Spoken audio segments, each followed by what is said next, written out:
반갑습니다. 돌집사TV입니다. 자, 이번 시간에는 화물 운송 종사 필기 핵심 내용들 한번 살펴보도록 하겠습니다. 자, 먼저 1과목부터 시작해야겠죠? 자, 교통 및 화물자동차 운수사업 법규에 대해서 보도록 하겠습니다. 자, 우리 먼저 속도 한번 볼게요. 자, 도로교통법, 차로에 따른 통행차의 기준인데요. 자, 고속도로 편도 2차로인 경우죠. 1차로는 80km 이상 주행으로 앞지르기 해야 된다. 즉, 80km가 최고 속도다라고 보실 수가 있겠죠. 자, 2차로는 모든 자동차가 통행 가능합니다. 자, 근데 고속도로 편도 3차로에서는 좀 바뀌죠. 자, 그림을 그려보도록 할게요. 자, 이게 3차로죠. 1차로, 2차로, 3차로 우리가 보통 아는 차로가 있습니다.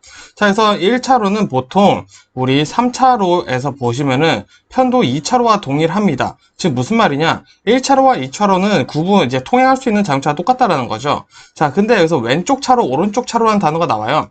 자, 요 개념부터 잘 살펴보셔야겠죠. 자, 3차선인 경우에는 이 2차선이 1차로 옆에 차로 있는 왼쪽 차로가 됩니다. 자, 즉 1차로를 제외한 가장 왼쪽에 있는 차로를 우리는 왼쪽 차로라고 얘기를 할 거고요. 나머지 1차로와 왼쪽 차로를 제외한 나머지를 오른쪽 차로라고 할 겁니다.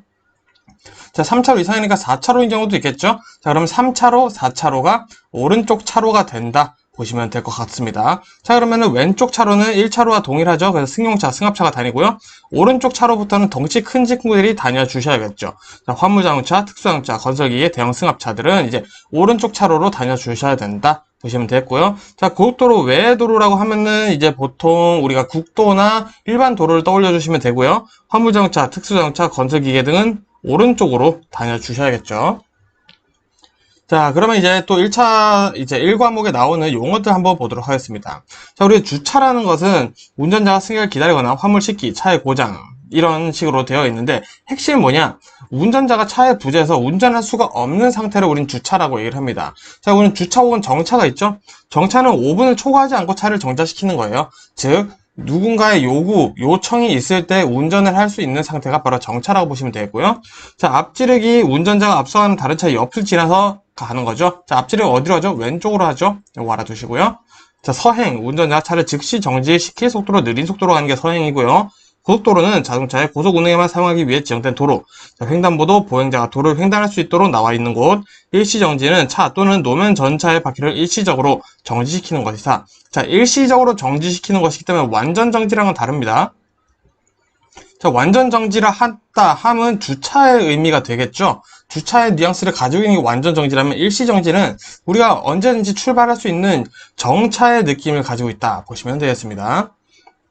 자, 좀 더 보도록 해야겠죠. 자, 도로교통법에 따르면 경찰청장이죠. 교통의 안전과 원활 소통을 위해 차의 운전자에게 승차 인원, 적재, 중량, 용량 등을 제한할 수 있다. 즉, 승차 인원, 적재, 중량, 용량을 제한하는 사람은 누구다? 지방경찰청장이다. 외워주시면 되겠고요. 자, 적재 기준 상당히 중요합니다. 보도록 할게요.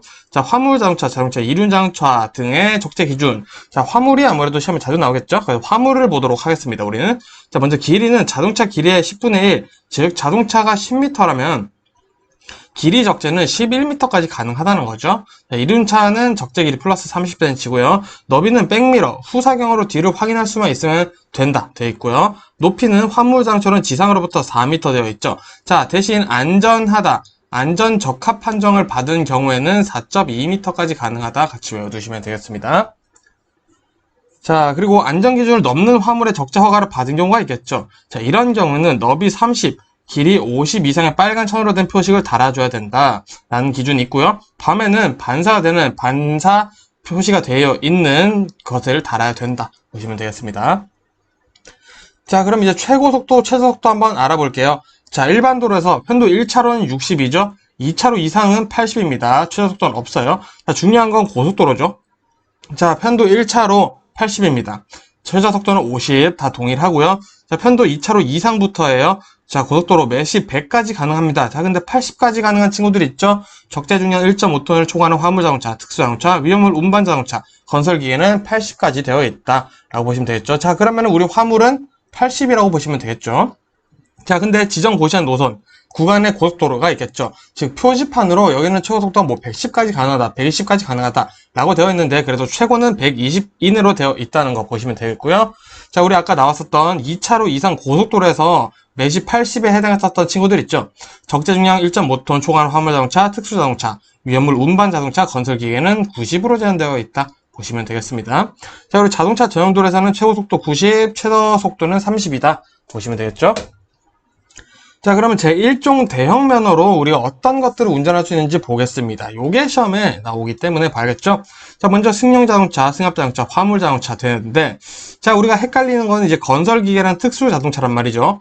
건설기계 외우기 쉽습니다, 생각보다. 자, 덤프트럭, 아스팔트, 콘크리트, 요거 3개 외워줄게요. 자, 덤프트럭, 아스팔트 살포기, 또 뭐 아스팔트 콘크리트 재생기, 이런 아스팔트란 단어 들어갔다.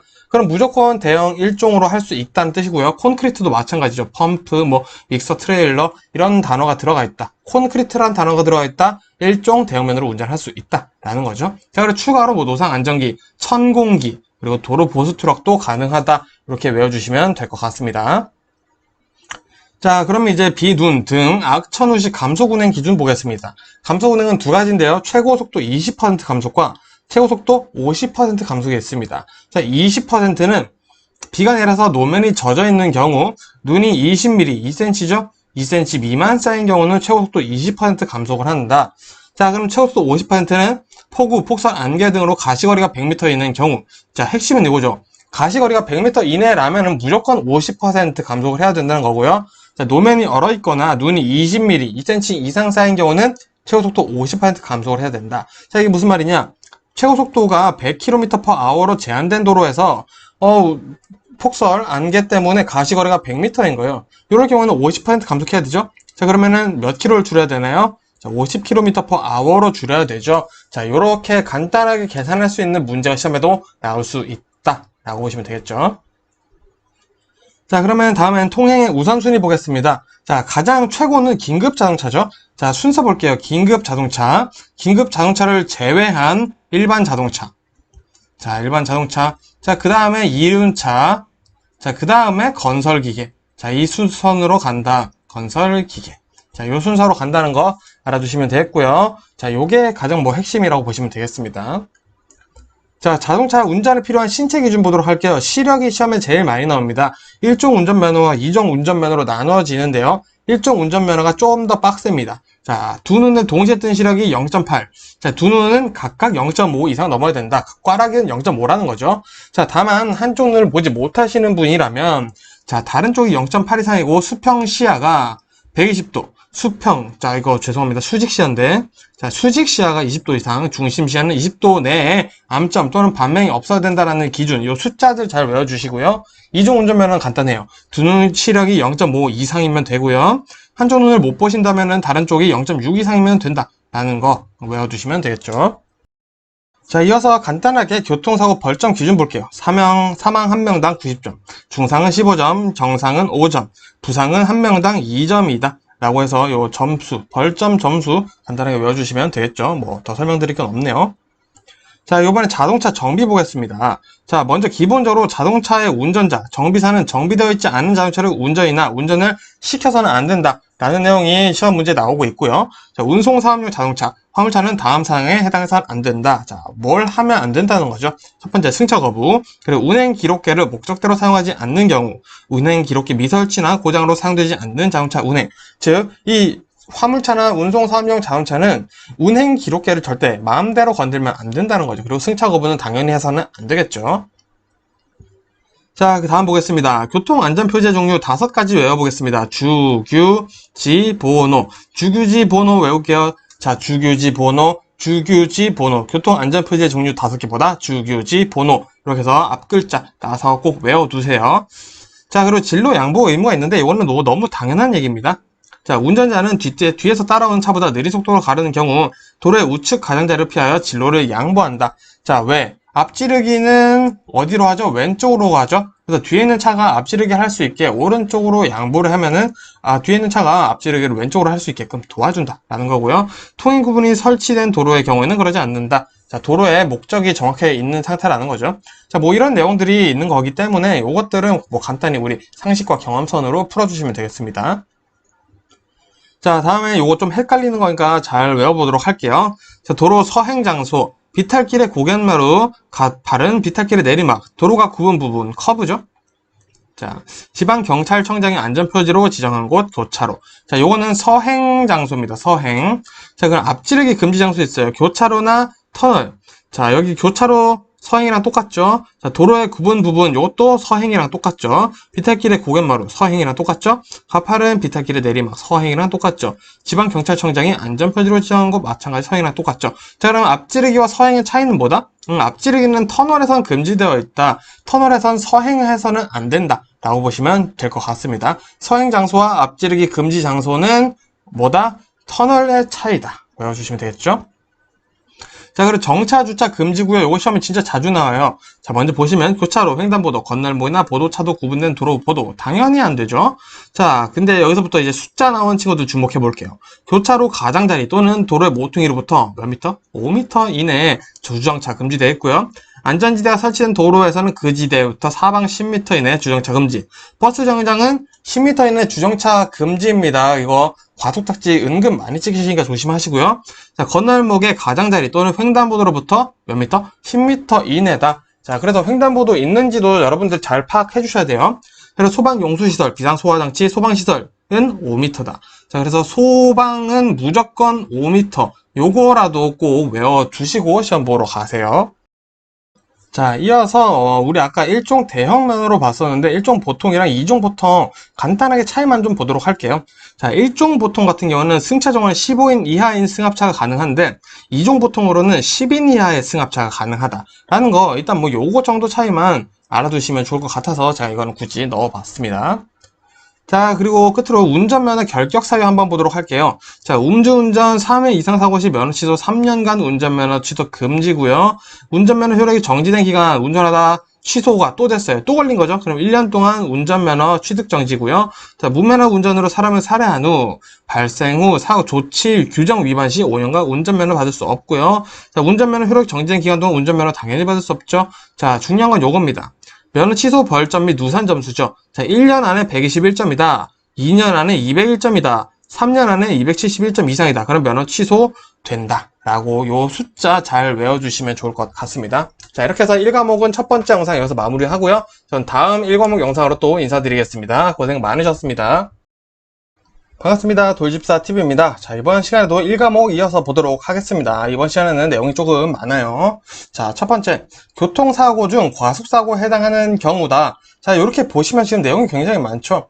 자, 가장 중요한 거 말씀드릴게요. 자, 과속사고는 20km/h를 초과한 시점부터 과속사고라는 판단 기준이 된다. 라는 거, 그것만 알아두시면 되겠습니다. 진짜 간단해요. 이것만 알아두시면 돼요.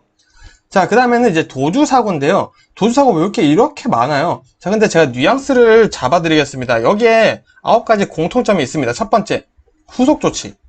자, 그리고 연락처입니다. 요 두 가지 개념만 잘 잡으시면 도주사고 문제 무조건 푸세요. 자, 먼저 후속조치는 뭐냐? 후속조치는 일단 사상자가 발생했으면 내가 병원에 신고를 하거나 119에 신고를 하는 거겠죠. 자, 내가 하거나 후속조치는 제3자가 해도 가능하다. 자, 제3자는 누구냐? 목격자가 해도 되고요. 경찰이 해도 되고요. 자, 동승자가 해도 됩니다. 자, 그 누구든지 후속조치를 누군가 해주면은 상관이 없다라는 겁니다. 자, 그리고 연락처. 사고 나고 내가 뭐 하루 종일 같이 있을 거 아니죠? 연락처는 남겼는지 안 남겼는지가 가장 중요합니다. 자, 그리고 도주사고. 거짓말을 했냐? 자, 거짓말 했어 안 했어? 요거다. 요 세 가지 개념만 잘 잡으시면 돼요. 자, 1번부터 볼까요? 자, 차량과 충돌. 사상을 인식하고도 가버렸어요. 자, 이거는 그냥 뭐 너무 뺑소니죠? 나쁜 놈입니다. 피해자를 방치한 채 사고 현장 이탈했어요. 후속조치 안 했죠. 사고 사실 은폐하려고 거짓 진술했어요. 거짓말했죠. 부상 피해자에 대한 적극적 구호 조치가 없어요. 후속조치 제대로 안 했죠. 피해자가 사망했다고 조치 없이 갔어요. 이것도 후속조치 안 했죠. 운전자를 바꿔 신고했어요. 거짓말했죠. 피해자를 병원까지 후송만 했어요. 후속조치는 했는데 연락처를 안 남겼네요. 자, 사리분별 없는 피해자가 혼자 처리할 수 있다고 해서 간 경우, 자, 이것도 연락처 안 남겼어요. 단, 사리분별이 없는 피해자가 혼자 처리할 수 있겠다 해서 연락처를 남겼어요. 그래도 후속조치를 안 했다. 이것도 문제될 수 있습니다. 자, 어떤 상황에는 구호조치 없었다. 후속조치 안 했다. 그래서 요 후속조치, 연락처, 거짓말, 요 세 개로 도주사고 판단해 보시면 됩니다. 자, 단, 도주사고 미적용 사례가 세 가지가 있어요. 자, 첫 번째, 사고장소 혼잡해 차를 대고 돌아왔어요. 여기서는 죽어도 차를 댈 수가 없는 거예요. 그래서 잠시 옆에 차 대고 돌아올게 해서 돌아왔어요. 요건 도주 아니고요. 자, 가해자가 피해를 입어 제3자 후속 조치했다. 자, 후속 조치. 제3자 가능하다고 했죠? 자, 3번도 마찬가지예요. 경찰이나 소방관이 후속 조치하고 연락처 줬어요. 자, 일단 연락처 남겼고 후속 조치 내가 안 했지만 제3자가 해줬다. 그래서 이거는 도주 사고가 안 된다. 보시면 되겠습니다. 자, 사망사고 성립 요건 보도록 하겠습니다. 자, 여기 우리 보시면은 지금 장소적, 운전자적 과실, 피해자 요건 이렇게 세 가지가 있는데 요거는 너무 신경 쓰실 필요 없습니다. 자, 장소적 요건, 사망사고가 성립하려면은 이 어디서 사고가 일어나야 되냐, 그 장소는 어디냐, 이런 얘기를 해주는 거죠. 모든 장소죠. 자, 운전자 과실도 마찬가지예요. 운전자가 실수했냐, 실수했으면 이거 사망사고다 보는 거겠죠. 자, 근데 예외사항에 우리는 주목을 해야 됩니다. 자, 운전자 과실인데 요거 보세요. 자동차 본래 운행 목적이 아닌 작업 중의 과실로 피해자가 사망했어요. 요런 상황이라면은 운전자 과실에 해당하지 않아서 사망사고로 보지 않는다는 거죠. 요거는 안전사고로 본다는 겁니다. 그래서 요 예외사항 보셔야 되고요. 운전자 과실을 논할 수 없는 경우는 운전자 과실을 보지 않기 때문에 사망사고가 될 수 없겠죠. 또 피해자 요건도 마찬가지예요. 피해자가 자살 등 고의사고 혹은 운행 목적이 아닌 작업 과실로 피해자가 사망한 경우에는 피해자적 요건에 해당하지 않기 때문에 요 사망사고는 맞지만 피해자가 자살했다? 요거는 사망사고의 피해자라고 볼 수가 없어. 해가지고 이제 사망사고가 성립되지 않는다라는 거죠. 요 뉘앙스 이해하셨죠?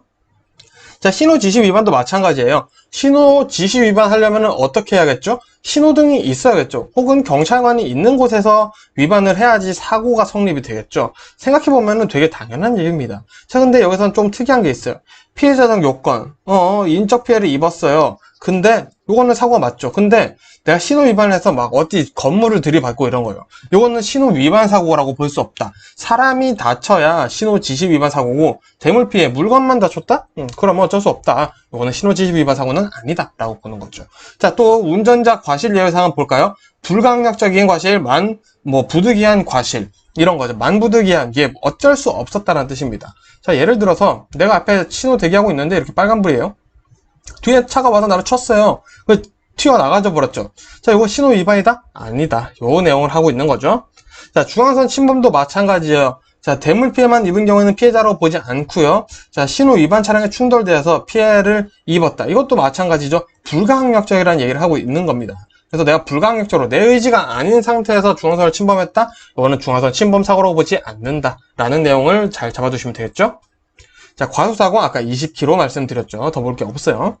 자, 그럼 이제 화물자동차 구분 한번 보도록 하겠습니다. 자, 우리 일반 화물자동차 하면은 일반형, 보통 화물 운송, 덤프형, 이제 우리 덤프트럭 있죠? 이렇게 윙 해가지고 여기로 막 물건 쏟는 거. 자, 덤프트럭이죠? 배념, 지붕에 덮개가 있어요. 자, 특수용도형, 청소차, 살수차, 소방차, 냉장, 냉동차, 곡물, 사료, 운반차가 특수자동차 용도형인데, 자, 문제는 특수자동차랑 용도형이랑 많이 헷갈리더라 이겁니다. 자, 특수자동차만 확실하게 외워놓을게요. 견인차, 군안차, 특수용도차. 요 세 가지밖에 없겠죠. 자, 특수용도차는 뭐가 있다? 고소작업차, 고가 사다리 소방차, 고가 크레인, 오가 크레인. 자, 이런 거 딱 봐도, 야, 이거 이름 너무 특이한데? 이런 친구들 있죠. 그럼 특수용도형. 특수용도형은 특수자동차에 들어간다. 라고 보시면 되겠죠. 자, 그래서 여기 특수용도형이라고 되어 있는데, 지금 여기서는 화물 자동차의 특수용도형을 얘기를 하는 거고요. 특수자동차에도 특수용도형이 있는 겁니다. 이거 헷갈리시면 안 돼요. 자, 화물자동차 운송사 운임 및 요금사항 신고 보겠습니다. 자, 뭐 신고해야 되냐? 원가계산서, 운임 요금표, 운임 및 요금의 신고 대비표. 자, 요거는 요금이 변경되는 경우 신고를 해줘야 된다. 보시면 되겠고요. 자, 이렇게 운송사업자는 운임 및 요금을 미리 정해요. 누구? 국토교통부 장관에게 신고해야 된다. 자, 요거 누구한테 신고하는지 알아주셔야겠죠? 국토교통부 장관에게 운임 및 요금을 신고한다. 보시면 되겠죠? 자, 또 법규가 좀 더 있죠. 화물자동차 운수사업 법령에서 규정하는 운수종사자의 준수사항. 길어 보이죠? 생각해보면 간단한 거예요. 부당한 운임 요금 요구하면 안 되겠죠? 정당한 사유 없이 화물 운송 거부하면 안 됩니다. 사유가 있으면 되겠죠? 자, 정당한 사유 없이 화물을 중도에 하차시키면 당연히 안 되겠죠? 읽어보니까 너무 당연한 내용이죠? 자, 그리고 화물자동차 운송사업의 허가사항 변경 신고의 대상입니다. 이름이 벌써 길어요. 자, 근데 요거 시험에 은근 자주 나와요. 상호 변경, 대표자 변경, 화물 취급소의 설치 또는 폐지, 화물 자동차 대표차, 주사무소 영업 및 화물 취급소에 이전하는 경우에는 뭐다? 허가사항 변경 신고다. 허가를 받아야 되는 사항들인데 요거 제가 변경을 합니다. 그래서 요거는 제가 신고드려요. 요 얘기를 하고 있다는 거죠. 자, 또 이어서 볼게요. 자가용 화물차를 사업용 화물자동차로 변경하고 싶어요. 누구한테 신고한다? 시도지사에게 신고한다. 자, 자가용 화물자동차를 그럼 허가를 가능한 사유가 있겠죠. 누구나 할 수 있는 건 아니에요. 자, 근데 요것 중에서도 이제 상황을 보자. 이런 겁니다. 자, 천재지변 같은 비상사태, 사업용 화물차나 철도 등 화물 운송수단이 불가용한 경우, 전쟁, 전시 뭐 이렇게 될 수 있겠죠? 자, 영농조합법인이 그 사업을 위하여 화물장차를 직접 소유 운영한 경우, 영농조합법인은 자가용 화물차로 사업을 해도 되는구나 보시면 되겠죠? 자, 자가용 화물자동차 사용의 제한 또는 금지 보겠습니다. 자, 자가용 화물자동차 사용하여 운송사업을 경영한 경우, 자, 단 여기 위에 세 가지에 해당한다면 상관이 없다는 거고요. 유상 운송 허가 사유에 해당되는 경우이지만 화물 자동차를 유상으로 운송에 제공하거나 임대한 경우. 자, 이거 무슨 말이냐? 자, 아까 영농조합법인이 화물 자동차를 소유하거나 운영하는 건 상관없댔죠. 근데 이 영농조합법인이 우리는 되니까 너희는 안 되잖아. 대신 우리 거 빌려줄게. 돈 좀 줘. 이런 식으로 하면은 안 된다라. 이런 내용이 되겠습니다. 자, 그럼 화물의 기준 보겠습니다. 폭발성, 인화성, 부식성, 혐오감을 주는 동물, 악취가 수산물, 화주 한 명당 화물 중에 20kg 이상이거나 용적이 4만 세제곱미터인 거, 합판, 강목 등 건축기자재, 기계, 기구류품, 공산품. 자, 읽어보면 간단한 거죠. 몇 번 읽어보시면 됩니다. 자, 그리고 운송약관. 운송사업자는 운송약관을 신고하고자 할 때는 운송약관 신고서를 관할 관청에 제출해야 한다. 자, 운송사업자는 운송약관을 정해 국토교통부 장관에 신고해야 된다. 자, 즉 운송사업자는 운송약관을 이제 정해서 관할 관청에 제출하는데 그걸 누가 신고받는다? 국토교통부 장관의 신고를 받는다라는 거죠. 자, 그리고 이 운송약관에는 손해배상 및 면책에 관한 사항이 기재되어 있어야 된다라는 내용 연결해서 외워보시면 되겠죠. 자, 이어서 벌금 볼 건데요. 내용이 좀 많죠. 자, 2년 이하의 징역 또는 2천만 원 이하의 벌금 요약 한번 해보겠습니다. 자, 허가를 안 받거나 부정하게 받은 화물 자동차 이렇게 동일한데 운송사업 경영자, 운선 주선사업 경영자, 운송 가맹사업 경영자, 즉 허가를 안 받거나 부정하게 받은 운송사업은 뭐든 2년 이하의 징역, 2천만 원 이하 벌금 나온다라는 거죠. 그리고 자가용 화물차를 유상으로 화물 운송용에 제공하거나 임대한 자, 우리 전 영상에서 봤었죠. 자, 요거 2년 이하 징역 2천만 원 이하 벌금이다 보시면 되겠고요. 자, 마찬가지 자동차 관리 사업자의 금품을 주고받은 운송사업자, 운수종사자, 비리를 저지르면 이렇게 된다는 거죠. 자, 그리고 규정을 위반하여 사업을 양도한 자, 명의 이용 금지 의무를 위반한 자. 자, 보통 2천만 원 이렇게 큰 녀석들은 사업과 조금 관련이 되어 있더라. 그리고 비리 저지르면은 벌금 세다. 요 뉘앙스 잡아주시면 되겠죠. 자, 자동차 말소 등록 사유 보겠습니다. 시험에 자주 나와요. 자, 자동차 제작, 판매자 등의 반품한 경우 말소해야겠죠. 촬영이 초과됐어요. 말소해야겠죠. 자, 수출하는 경우 말소해야 됩니다. 그리고 자동차 본래 기능을 회복할 수 없거나 멸실된 경우 이것도 뭐 폐차하는 거죠. 그리고 교육이나 연구 목적의 자동차는 이제 자동차 말소 등록에 사유가 된다 보시면 되겠습니다. 자, 이 말소 등록 언제 해야 되냐? 사유 발생한 날로부터 1개월 안에 해야 된다. 자, 그리고 추가로 자동차 번호판 봉인은 누가? 시도지사가 한다 라는 거 외워주시면 되겠죠. 오늘 외울 게 좀 많죠, 이번 영상은. 자, 그럼 자동차 운행 제한 보겠습니다. 자, 여기서 뭐 전시, 시변, 비상사태, 그리고 뭐 소통 원활을 위한 경우 이렇게 되어 있는데 또 대기 오염 방지가 또 특이하게 들어가 있습니다. 이런 경우를 통해서 이런 이유로 의해 자동차가 운행 제한될 수 있다라는 거 알아두시면 되겠죠. 자, 이 운행 제한은 국토교통부 장관과 경찰청장이 협의해서 정한다. 라는 거, 국토교통부 장관이 다 해왔었는데 혼자 하는 건 아니죠. 자, 임시 운행 허가는 국토교통부 장관이나 시도지사에게 받는다. 이런 것도 외워주셔야겠죠. 자동차 검사 종류 보면은 신규, 정기, 튜닝 검사, 임시 검사, 수리 검사 이렇게 5가지가 있더라 외워주시면 되겠습니다. 자, 그리고 대기 환경보전법령이 1과목에서 마무리로 나오는데요. 저 용어들 좀 볼게요. 자, 대기 오염 물질, 대기 오염 원인이 되는 가스나 입자상 물질, 기체나 고체라는 거죠. 이 기체, 고체 모든 것들을 대기 오염 물질이라 본다. 자, 가스는 물질이 연소나 합성, 분해되면서 발생하는 기체고요. 매연은 연소할 때 생기는 유리탄소가 주가 되는 입자상 물질, 고체죠. 그러니까 검댕도 유리탄소 응결하여 생기는 입자상 물질, 고체다. 아이고. 자, 저공해 자동차, 대기 오염 물질의 배출이 없는 자동차나 배출 허용 기준보다 오염 물질을 적게 배출하는 차를 우린 저공해 자동차라 부르고요. 자, 공회전 제한 장치, 차에서 배출되는 대기 오염 물질을 줄이고 연료 절약하기 위해 자동차에 부착하는 장치다. 자, 요거 버스, 택시, 그리고 화물차, 자, 그리고 택배차, 요런데 부착 명령될 수 있다라는 거 알아두시고요. 자, 그리고 저공해 자동차를 전환 개조 명령을 했는데, 자, 요거를 어겼다. 300만원 이하의 와트로 나올 수 있다. 보시면 되겠죠. 자, 끝으로 아까 말씀드렸지만 공회전 제한장치 부착 대상대랑 보겠어요. 버스, 자, 광역 직행 좌석 모든 버스라는 거죠. 그리고 일반 택시 하시는 분들, 그리고 버스 운송 사업에 사용되는 자동차, 이것도 마찬가지죠. 그리고 화물 자동차, 자, 최대 적재량이 1톤 이하인 배영 자동차, 택배차 이런 것들이 해당한다. 보시면 되겠고요. 자, 원동기 가동 제한 위반 시 처벌은 무조건 다 5만 원이다 그냥. 요거 알아두세요. 그냥 원동기 관련된 벌금, 가동 제한 월급 나왔다. 그냥 5만 원이다. 요거만 외우시면 돼요. 이해하실 필요 없습니다. 우리 시험 풀기 위해서 공부를 하고 있는 거기 때문에 그러시면 보고요. 자, 그리고 환경부 장관, 광역시장, 시장, 군수의 운행차는 수시 점검을 해야 된다. 자, 여기 어쨌든 공무원 분들이죠. 좀 이제 급이 높은 공무원들이라는 거죠. 이런 차들은 항상 수시 점검을 해줘야 된다라는 것도 있다. 보시면 되겠습니다. 자, 이렇게 해서 1과목은 중요한 내용 다 살펴봤고요. 자, 저는 또 2과목으로 인사드리겠습니다. 고생 많으셨습니다. 반갑습니다. 돌집사TV입니다. 자, 이번 시간은 2과목 볼 건데요. 화물 취급 요령은 우리가 생각해보면은 아주 당연한 내용들이 많이 나옵니다. 그래서 이거는 단순 암기도 중요하지만 조금 더 생각을 해보면서 아, 그렇구나 라고 이해를 하시면서 공부를 해보셨으면 좋겠습니다. 자, 그럼 바로 문제 보도록 할게요. 자, 먼저 화물 취급 시 주의사항 있습니다. 화물 적재 시 차량 적재함의 가운데부터 좌우로 적재한다. 자, 요거는 그냥 중간을 잡아놓고 적재를 하는 게 오히려 제일 낫다라고 보는 거죠. 자, 두 번째, 적재함 아래쪽부터 무거운 중량의 화물을 적재한다. 자, 요거 당연하겠죠. 무거운 건 아래 있는 게 낫죠. 자, 그리고 운행 중 화물의 쏠림을 방지하기 위해 윗부분부터 바닥까지 평평하게 매야 된다. 당연하죠. 자, 운전자는 운행 전 적재한 물건이 쓸릴 것에 대한 주의를 운행 전에 점검해야 된다. 자, 당연한 내용들 나오고 있습니다. 자, 그럼 이런 것들 외워줘야겠죠. 인수 거절 이사 화물 대상이 있습니다. 자, 고객이 휴대 가능한 귀중품, 다른 화물에 손해 끼칠 수 있는 물건, 그리고 운송에 특수한 관리 요하는 물건은 인수를 거절을 할 수 있다. 거절될 수 있다. 보시면 되겠습니다. 자, 그리고 배출가스로 보는 고장 확인 볼 건데요. 자, 색깔은 총 4개가 있습니다. 먼저 무색, 청색, 정상이죠.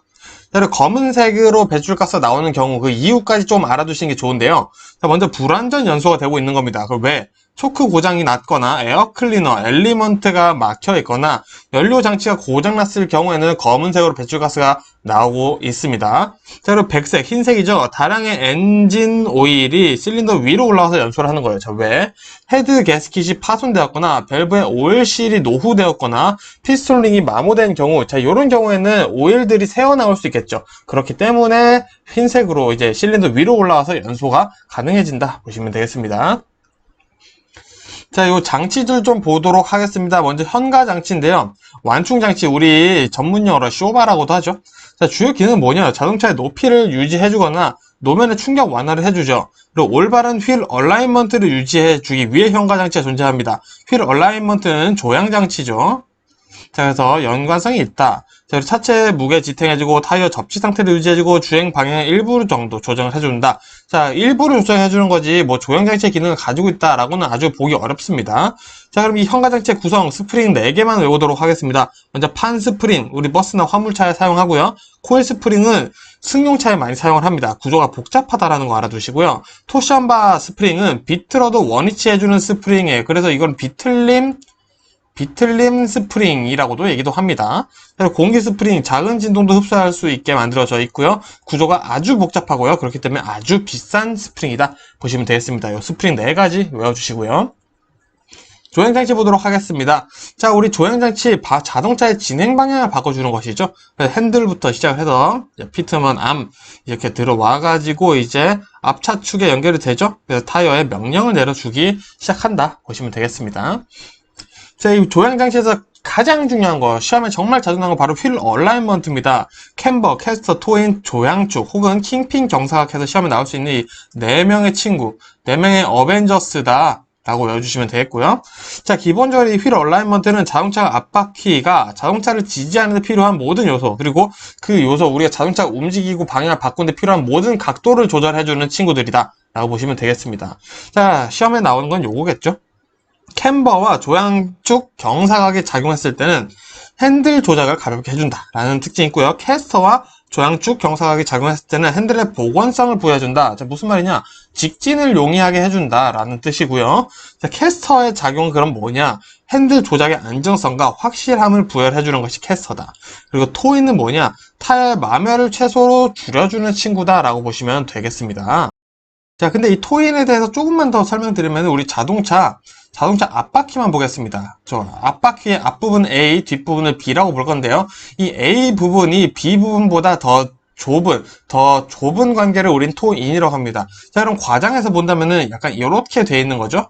자, 이렇게 돼 있을 때 우리 토인, 조정이 잘 되어 있었다 라고 보는 거고요. 만일에 이 앞부분이 B, 뒷부분보다 더 넓다 그러면 토아웃이라고 보시면 되겠습니다. 토아웃은 안 좋은 거다 라고 알아두시면 되겠어요.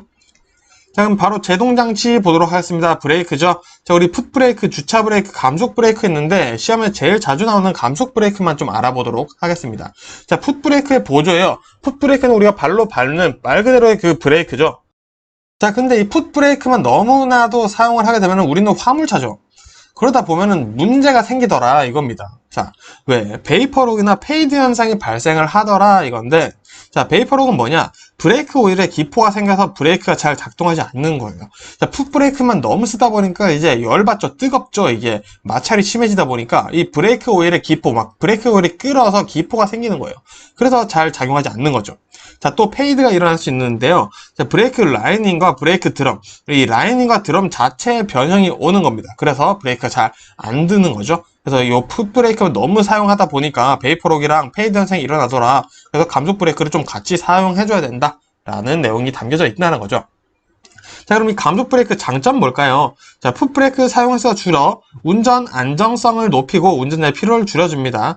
그리고 브레이크 슈, 드럼, 타이어 이런 풋브레이크만 사용했을 때 마모되는 것들을 마모를 좀 더 줄여준다는 거죠. 눈이나 비가 왔을 때 미끄러짐을 줄여주고요. 클러치 사용도 당연히 줄게 되겠죠. 풋브레이크를 덜 쓰니까. 자, 그러다 보니까 클러치 관련 부품의 마모도 줄어들게 되겠죠. 자, 그리고 브레이크 작동 소음이 줄어 승객에게는 오히려 편안함을 줄 수 있다라는 장점이 있겠습니다. 자, 그럼 이제 운송장의 역할 및 기능 보겠습니다. 자, 운송장의 역할은 총 7가지가 나와요, 시험에. 자, 먼저 계약서, 그리고 화물 인수증, 운송요금의 영수증, 그리고 배달했다라는 증명, 행성지 분류 정보 제공, 그리고 수입금 관리 자료. 왜? 요거는 영수증 역할을 하니까 그럴 수 있겠죠? 그리고 정보 처리의 기본 자료가 된다. 그래서 요 7가지 눈으로 계속 봐두시면서, 들으시면서 외워주시면 되겠죠? 운송장의 역할 및 기능은 계약서, 화물 인수증, 그리고 운송 요금 영수증, 배달에 대한 증명, 행선지 분류 정보, 수입금 관리 자료, 정보 처리 기본 자료 이렇게 7가지가 있다 보시면 되겠습니다. 자, 그리고 택배 약관 한번 보도록 하겠습니다. 자, 사업자는 고객이 운송장에 필요한 사항을 기재하지 않은 경우 배송을 거절할 수 있다. 당연하죠. 이건 배송할 수가 없죠.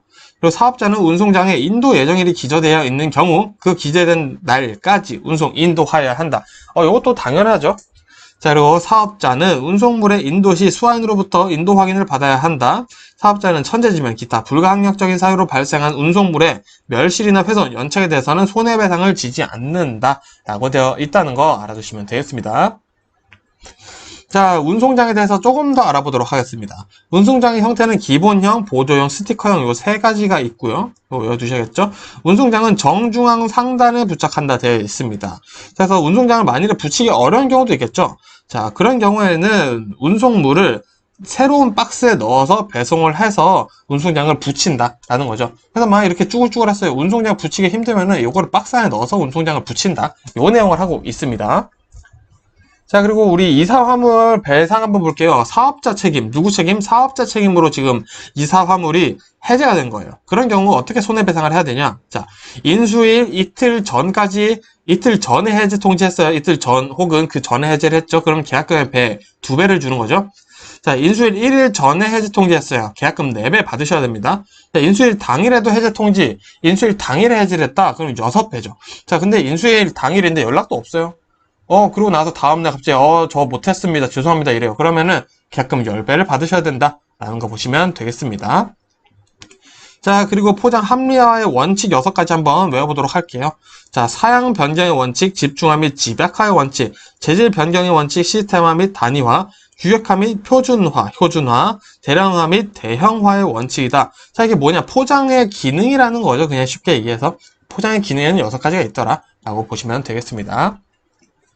자, 그럼 화물 운송의 책임과 한계에 대해서 한번 보겠습니다. 자, 우리 사업자가 잘못하면 손해배상을 해야겠죠. 근데 면책되는 사유가 있더라 이겁니다. 자, 사업자의 손해배상은 면책 사유입니다. 첫 번째, 이사 화물의 결함, 자연 소모된 경우. 두 번째, 이사 화물의 성질에 의한 발화, 폭발, 부패 등. 자, 그리고 세 번째, 법령 또는 권권력으로 인한 운송의 금지, 몰수, 압류당한 경우. 그리고 네 번째, 천재지변이나 불가항력적인 사유로 인한 손해는 사업자가 배상하지 않는다라는 거죠. 자, 근데 이사 화물이 고객의 책임이 아닌 상태로 멸실되거나 훼손된 경우 사업자는 고객에게서 운임에 청구를 할 수가 없고요. 운임을 받은 경우라면 당연히 돌려줘야겠죠. 자, 그리고 고객은 사업자에게 멸실, 훼손에 대한 사고 증명서를 1년에 한 해 요구할 수 있다. 1년이 지나면 요구할 수 없다는 거죠. 자, 그러면 이제 포장에 대해서 좀 보도록 하겠습니다. 자, 요거 굉장히 당연한 내용들인데 한번 봐두시면은 금방 기억 남으실 거예요. 자, 보겠습니다. 가구류의 경우 박스 포장하고 모서리 부분을 포장하여 면책 확인서를 받아 집하한다. 자, 요거 가구류 옮겨보신 분이라면 이렇게 하죠. 자, 그리고 박스 손상으로 인한 내용물의 유실 또는 파손 가능성이 있을 시 포장을 강화한다. 혹은 인수 거절이 될 수도 있습니다. 이런 경우에는. 자, 그리고 비나 눈이 올 때는 비닐 포장 후 박스 포장을 원칙으로 한다. 그리고 서류 등 부피가 작은 물품은 작은 박스에 넣어 포장을 집하한다. 자, 이런 거, 뭐 볼트, 너트 이런 굴러다니기 쉬운 것들은 따로 포장을 해서 집하한다라는 내용인 거죠. 자, 그럼 포장의 개념을 보면 크게 세 가지로 나눌 수 있습니다. 자, 게장, 내장, 외장이 있는데요. 간장, 게장 아니고요. 자, 죄송합니다. 보자. 물품을 개개, 게장이니까 개개 하나하나 하는 거죠. 각각 포장하는 것으로 낱개 포장이라고 합니다.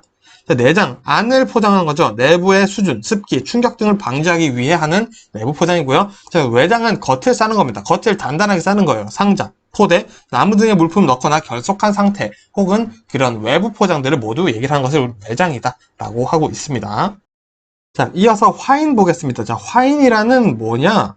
자, 화인이라는 것은 매수인의 사용 편의 및 선적 서류와 물품과의 대조의 편의를 주는다. 자, 이 선적 서류, 물품들에 대해서 뭐가 있는지 확인을 해볼 수 있다는 거죠. 그래서 이런 화인이 부정확하다 보면은 통관 시, 왜 선적 서류니까 해외에서 오는 게 있겠죠. 배를 타고 온다는 거죠. 자, 통관 시 문제가 발생할 손실이 생긴다는 거죠. 자, 그리고 또 화인이 부정확하면 하역차고, 인도차고, 혹은 불차까지 발생할 수 있다라고 보시면 되겠습니다. 그래서 화인은 선박, 선적에서 이루어지는 것이다. 일단 이 개념 일단 먼저 잡아두시고 외워주세요.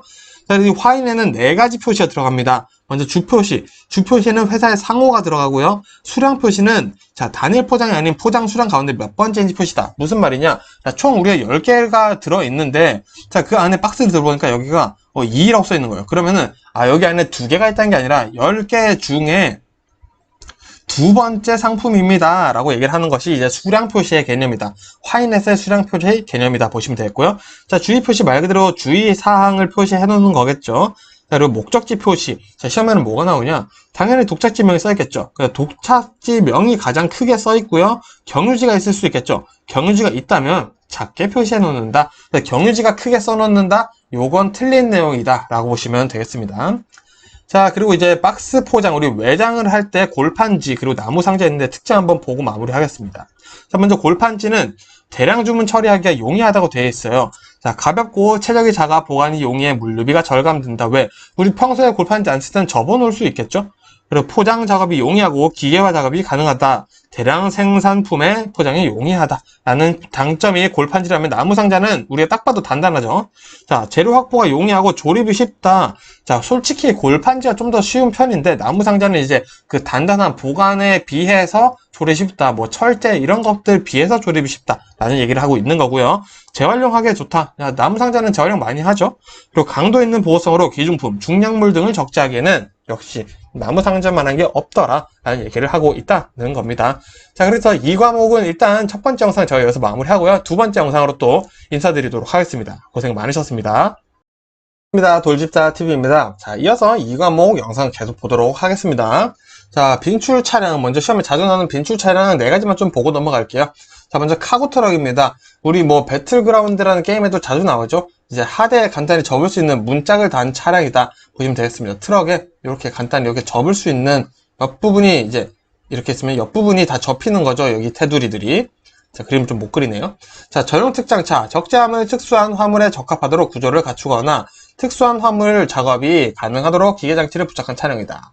자, 외워주시면 되겠고요. 시스템 차량, 트레일러 방식의 소형 트럭이다. 덤프트럭, 적재함 높이를 경사지게 하여 적재물을 중량에 의해 또다 때리는 차량이다. 자, 뭐 이런 거 얘기하는 거죠. 이렇게 해서 정차 있으면 여기도 막 흙 이런 것들, 덤프트럭, 우리 볼보 트럭 이런 거 떠올려 주시면 되겠죠. 자, 그럼 이제 본격적으로 볼게요. 자, 화물 적재 작업 이어서 볼까요? 자, 볼트 같은 세밀한 물건을 상자에 넣어 적재한다. 우리 전 영상에서도 나왔던 내용이죠. 자, 작업 전 적재한 바닥 체크, 낙혀물이 없는지 다 확인한다. 너무 당연한 얘기. 화물 결박은 중요한 작업이므로 신경 써서 작업한다. 당연한 얘기. 적재함 난간에서 적재하면 안 되겠죠, 당연히. 밧줄 결박 시 밧줄이 끊어질 것을 대비해 안전한 자세를 취한다. 당연하죠. 운반하는 물건이 시야를 가리지 않게 한다. 당연하죠. 적재 후 밴딩끈을 사용하여 결박키 견고하게 묶였는지 항상 점검한다. 당연하죠. 컨베이어 위에 올라가서 안전 작업을 해서는 안 된다. 당연하죠. 자, 그래서 우리가 공부하다 보면은 이렇게 읽어봤을 때 너무나도 당연한 내용이 나오잖아 라는 거는 굳이 외워주실 필요가 없겠죠. 그리고 항상 중요한 건 안전은 정말 중요하게 생각하는구나. 안전을 강조하고 이렇게 아무리 강조해도 안전은 정말 중요하구나. 안전을 강조하는 거는 맞는 말이구나 라고 알아두시면 되겠죠. 자, 화물 운반 작업도 마찬가지예요. 물품을 들 때는 허리를 펴고 들어야 된다. 자, 무거운 물건은 하체로 드는 거죠. 자, 가능한 물건은 신체에 붙여든다. 시야를 가리는 물품은 계단이나 사다리를 이용하여 운반하지 않는다. 자, 장착물, 구르기 쉬운 물건은 단독 운반을 피하고 중량물은 하역 기계를 사용한다. 갈고리는 지대, 종이상자, 위험 유해물에 사용해서는 안 된다. 화물은 가급적으로 세우지 않고 눕혀둔다. 자, 너무 당연한 내용들이 나오고 있어요. 자, 우리 충분히 삶의 경험과 상식으로 풀 수 있습니다. 자, 그리고 추가로 두뇌 작업이 필요한 작업은 사람이 직접 하는 게 낫겠죠. 자, 근데 지속적이고 단순하고 운반량이 많은 거는 기계 작업으로 하는 게 낫겠죠. 자, 그래서 또 내가 직접 하는 것보다 기계 하는 게 더 난가? 이건 사람이 하는 게 더 난 작업인가? 이런 고민해보면 이제 수작업, 기계 작업, 분류 문제가 나왔을 때 충분히 풀 수 있다는 겁니다. 자, 우리 파레트에 관해서 한번 보도록 하겠습니다. 파레트에 시험에 정말 자주 나오는 친구들 제가 싹 모았습니다.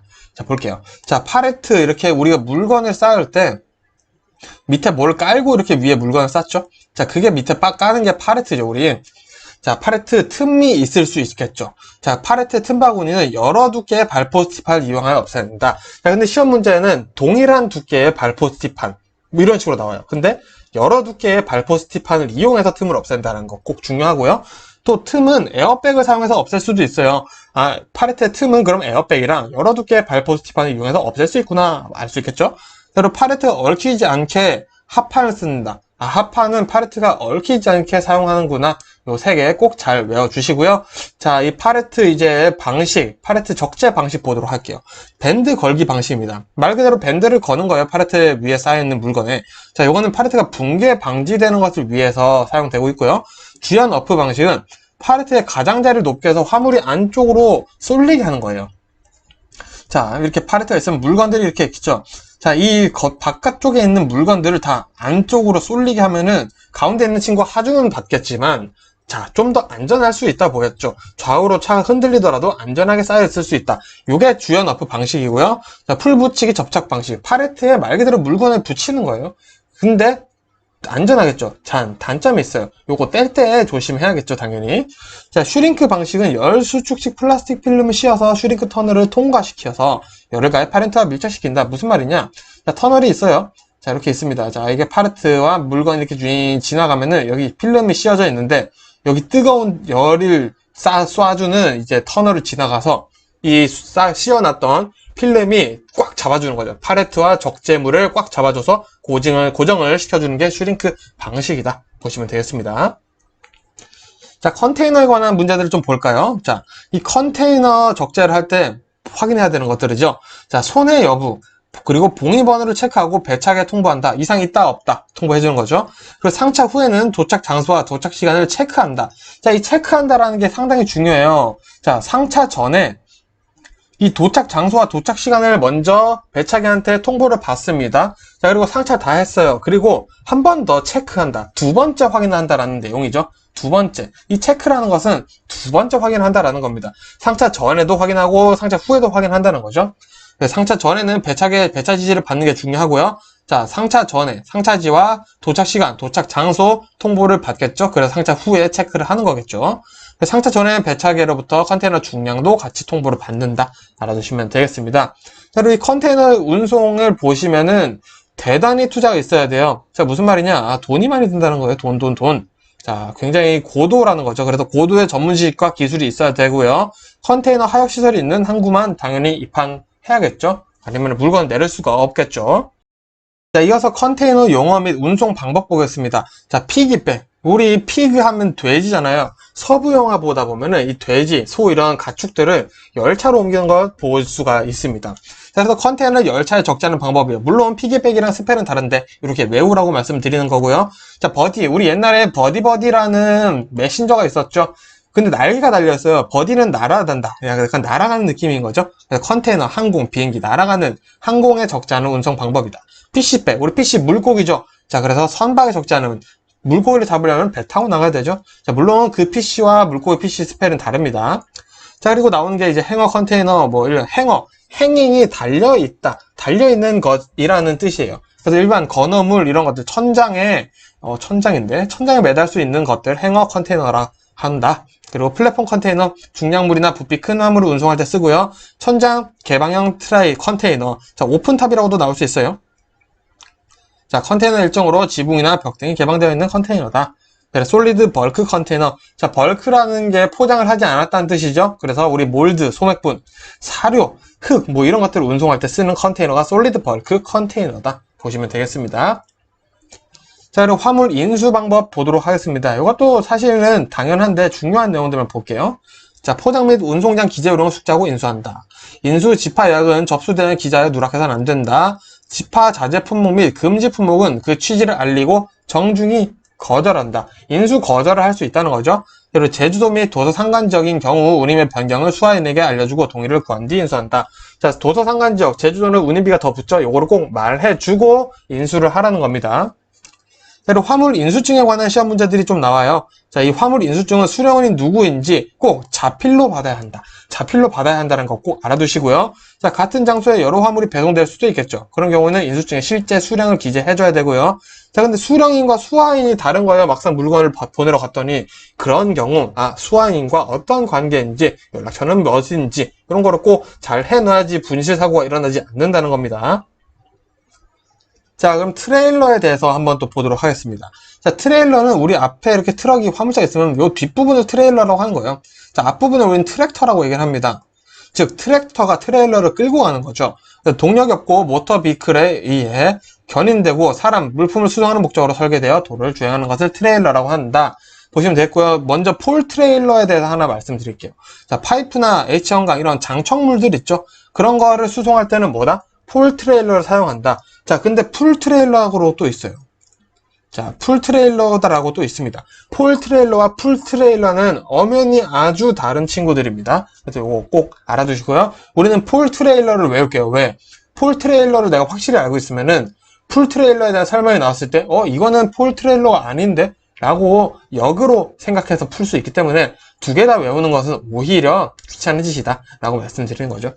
새로 아지테이터는 그냥 우리 믹서차예요. 시멘트 골짜 혼합해서 성능 반죽하는 거 있죠? 자, 믹서차, 아지테이터라고 한다. 굳이 그렇게 한다. 보시면 되겠고요. 자, 트레일러 구조에 따른 종류 좀 보도록 하겠습니다. 자, 평상식, 보통이라는 거죠. 보통 평상시라고 하는 겁니다. 평면에 하드를 갖춰 일반 화물이나 강제 등의 수송에 적합하다. 자, 저상식은 그럼 무게중심이 낮은 거죠. 우리 저상식 버스와 비슷한 겁니다. 그래서 무게중심이 낮으면 무거운 거를 실어도 되겠죠. 그래서 불도저나 기중기 등 건설 장비 운반에 적합하죠. 중저상식은 저상식이랑 평상식 사이입니다. 그래서 대형 핫코일이나 중형 블록 화물 등 중량 화물에 적합하다 되어 있는데, 자, 이 중저상식이 시험 문제 나온다. 절대 혼자 안 나옵니다. 같이 나온 단어보다 핫코일이다. 혹은 코일. 핫코일 얘기 나왔다. 핫코일이라는 단어가 나왔다. 무조건 중저상식에 대한 설명이다. 고민할 필요도 없습니다. 요거는 무조건이에요. 자, 스켈레탈 트레일러. 자, 컨테이너 운송을 위해 만든 거고요. 벤 트레일러. 예, 벤 트럭이랑 똑같은 겁니다. 일반 자파 및 냉동 화물 등 이런 것들을 운반하는 데 쓰고요. 오픈 트레일러, 오픈 탑 트레일러. 자, 천장 개방형, 우리 아까 화물차 있었죠? 똑같습니다. 천장에 개구부가 있어서 되게 높은 물건, 높이가 높은 그런 것들을 실을 때 아주 좋겠죠. 저는 뭐 특수 용도 트레일러 보면 덤프 트레일러, 탱크 트레일러, 자동차 운반용 뭐 이런 것들이 특수 용도 트레일러에 속한다 보시면 되겠습니다. 자, 그리고 화물 취급 및 입출구한 볼 건데요. 이것도 사실 당연한 얘기예요. 자, 화물을 옮기거나 입출구하는데 바닥이 미끄럽거나 장애물이 없도록 당연히 해야겠죠. 자, 운반자의 시야 확보 당연하죠. 안전이 최우선시 된다. 이런 내용들은 무조건 안전이 최우선시 된다라는 거 꼭 잊지 마시고요.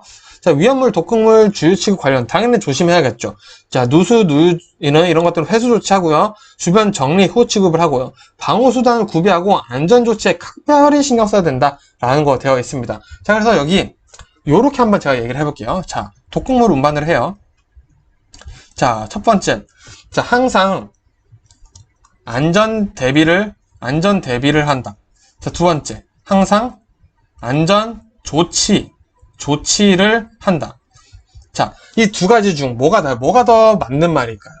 자, 둘 다 비슷해 보이지만 전혀 다릅니다. 첫 번째, 항상 안전 대비를 한다. 이거는 내가 언제든지 도망갈 수 있게, 피할 수 있게, 다치지 않게 해주라는 거죠. 자, 이것도 맞는 말입니다. 자, 근데 두 번째는 항상 안전 대비, 안전 조치를 할 수 있게 한다는 거죠. 즉, 독극물이 쏟아졌어요. 그건 내 몰라라 이렇게 쏟아지고 나서 도망가면은 더 큰 사상자가 발생할 수 있다는 거죠. 그래서 여기에 대해서 어느 정도 전문가로서 책임감을 가지고 이 독극물이 쏟아졌을 때 조치를 할 수 있는 도구들을 항상 가지고 있어야 된다라는 내용도 시험에 출제되고 있다라는 거 꼭 알아두시면 좋겠습니다. 자, 그리고 이 과목에는 뭐 운행 요령 이런 거 나와요. 규정속도 준수, 비포장 도로에서 서행하고 정량 적재 준수한다 뭐 이런 내용들 나오는데 읽어보시면은 맞는 말인지 틀린 말인지 충분히 우리 이 정도는 구분하실 수 있잖아요. 저보다 더 잘 구분하실 수 있는 거를 제가 너무 잘 알고 있어서 넘어가겠습니다. 자, 그럼 이제 중요한 내용 봐야겠습니다. 자, 고속도로에 제한되는 차량들이 있더라라는 거죠. 그래서 우리 화물차 같은 경우에는 제한되는 경우가 상당히 많습니다. 그래서 시험 문제에 나올 가능성도 상당히 높다는 거죠. 자, 외우겠습니다. 자, 축하중은 10톤 초과하면 제한되고요. 총중량은 40톤 초과하면 제한됩니다. 길이는 적재물을 포함한 길이가 16.7 초과되면 제한되고요. 폭은 적재물을 포함한 차량의 폭이 2.5m 초과되면 제한됩니다. 높이는 적재물을 포함한 차량의 높이가 4.0m, 4m 초과하면 제한되고요. 안전하다고 판단된 경우는 4.2m까지 가능하다. 그리고 모래, 흙, 자갈 이런 쓰레기들 날아갈 수 있는 운반, 흙 이런 것들을 운반하는데 덮개가 없다 제한되는 거고요. 적재물, 파손품 낙하될 수 있다 제한되고요. 자, 저속 차량, 이 운행 속도가 50km/h 미만의 차량은 제한돼요. 왜? 우리 고속도로 최저 속도 제한이 50이죠? 그래서 그런 거겠죠. 자, 그리고 이상 기후 시에는 연결 차량은 제한된다. 뭐 풀카고나 트레일러 이런 카라반 이런 것들은 고속도로 타다가 벌금 맞을 수도 있다. 그래서 잘 확인하고 다니셔야겠습니다. 이 내용 시험에 자주 나오만 하겠죠. 자, 그리고 이제 사고에 대해서 좀 볼 건데요. 제가 파손 사고 원인과 대책으로 다른 것도 설명드리겠습니다. 우리 일단 택배, 화물 이런 것들이 파손됐다. 왜겠어요? 자, 집합이 화물의 포장 불량이 됐을 수도 있습니다. 고객의 잘못일 수 있고요. 자, 무분별해 너무 막 적재를 한 거예요. 그러다 보니까 파손 날 수 있죠. 그리고 상하차시 막 던진 거예요. 그러다 보면 사고 날 수 있겠죠. 그래서 어떻게 하냐? 자, 대책이죠. 집합이 고객의 내용물의 정보를 듣고 포장 상태 요거는 좀 더 보강 포장해 주셔야겠습니다. 내일 다시 올게요. 이렇게 얘기를 하거나 가볍거나 가볍더라도 화물은 던지면 안 되겠죠. 자, 이런 내용들 우리가 파손 사고가 나지 않게 하려면은 나라면 어떤 행동을 취할까? 이렇게 생각해보면 굳이 이 내용들을 외우실 필요가 없다는 겁니다. 자, 마찬가지예요. 자, 우리 분실 사고 한번 떠올려 볼까요? 자, 화물 이런 것들이 분실이 일어나요. 왜? 도난 때문에 있을 수 있겠죠. 자, 그럼 이 도난 언제 일어나냐? 차량을 이석하는 경우 이석 시 발생할 수 있습니다. 자, 예를 들어 내가 이 오피스텔 택배를 하는데 두 개가 너무 가까워요. 여기다 그냥 차 세워놓고 빨리 갔다 오자. 갔다 왔는데 문을 안 잠갔어요.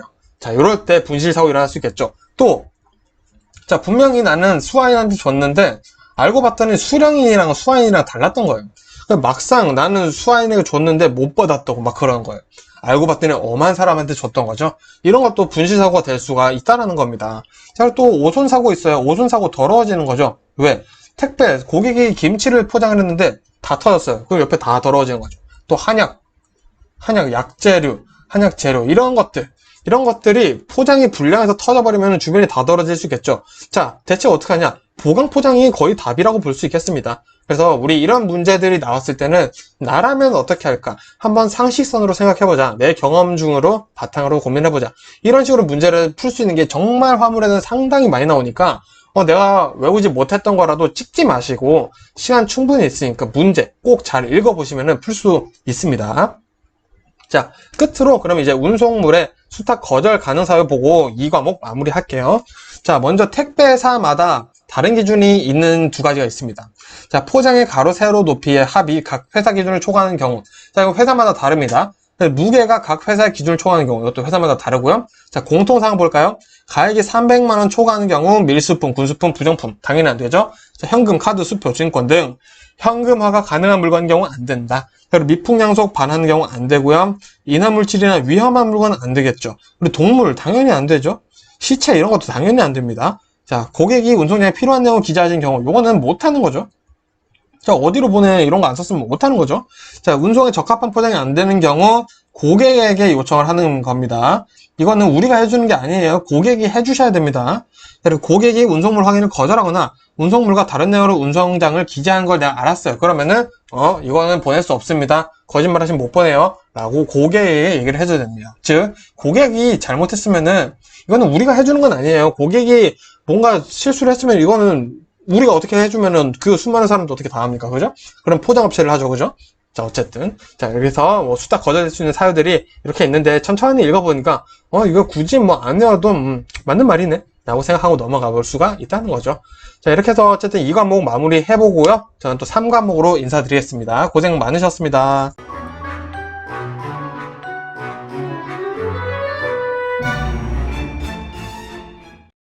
반갑습니다. 돌집사TV입니다. 자, 이번에는 3과목 바로 시작하도록 하겠습니다. 자, 이 안전운행 파트는 사실 교재로 보면은 분량이 굉장히 많은 파트입니다. 근데 너무 당연한 얘기들을 하고 있기 때문에 우리가 외워야 되는 부분들만 제가 추려놨다 보시면 좋을 것 같습니다.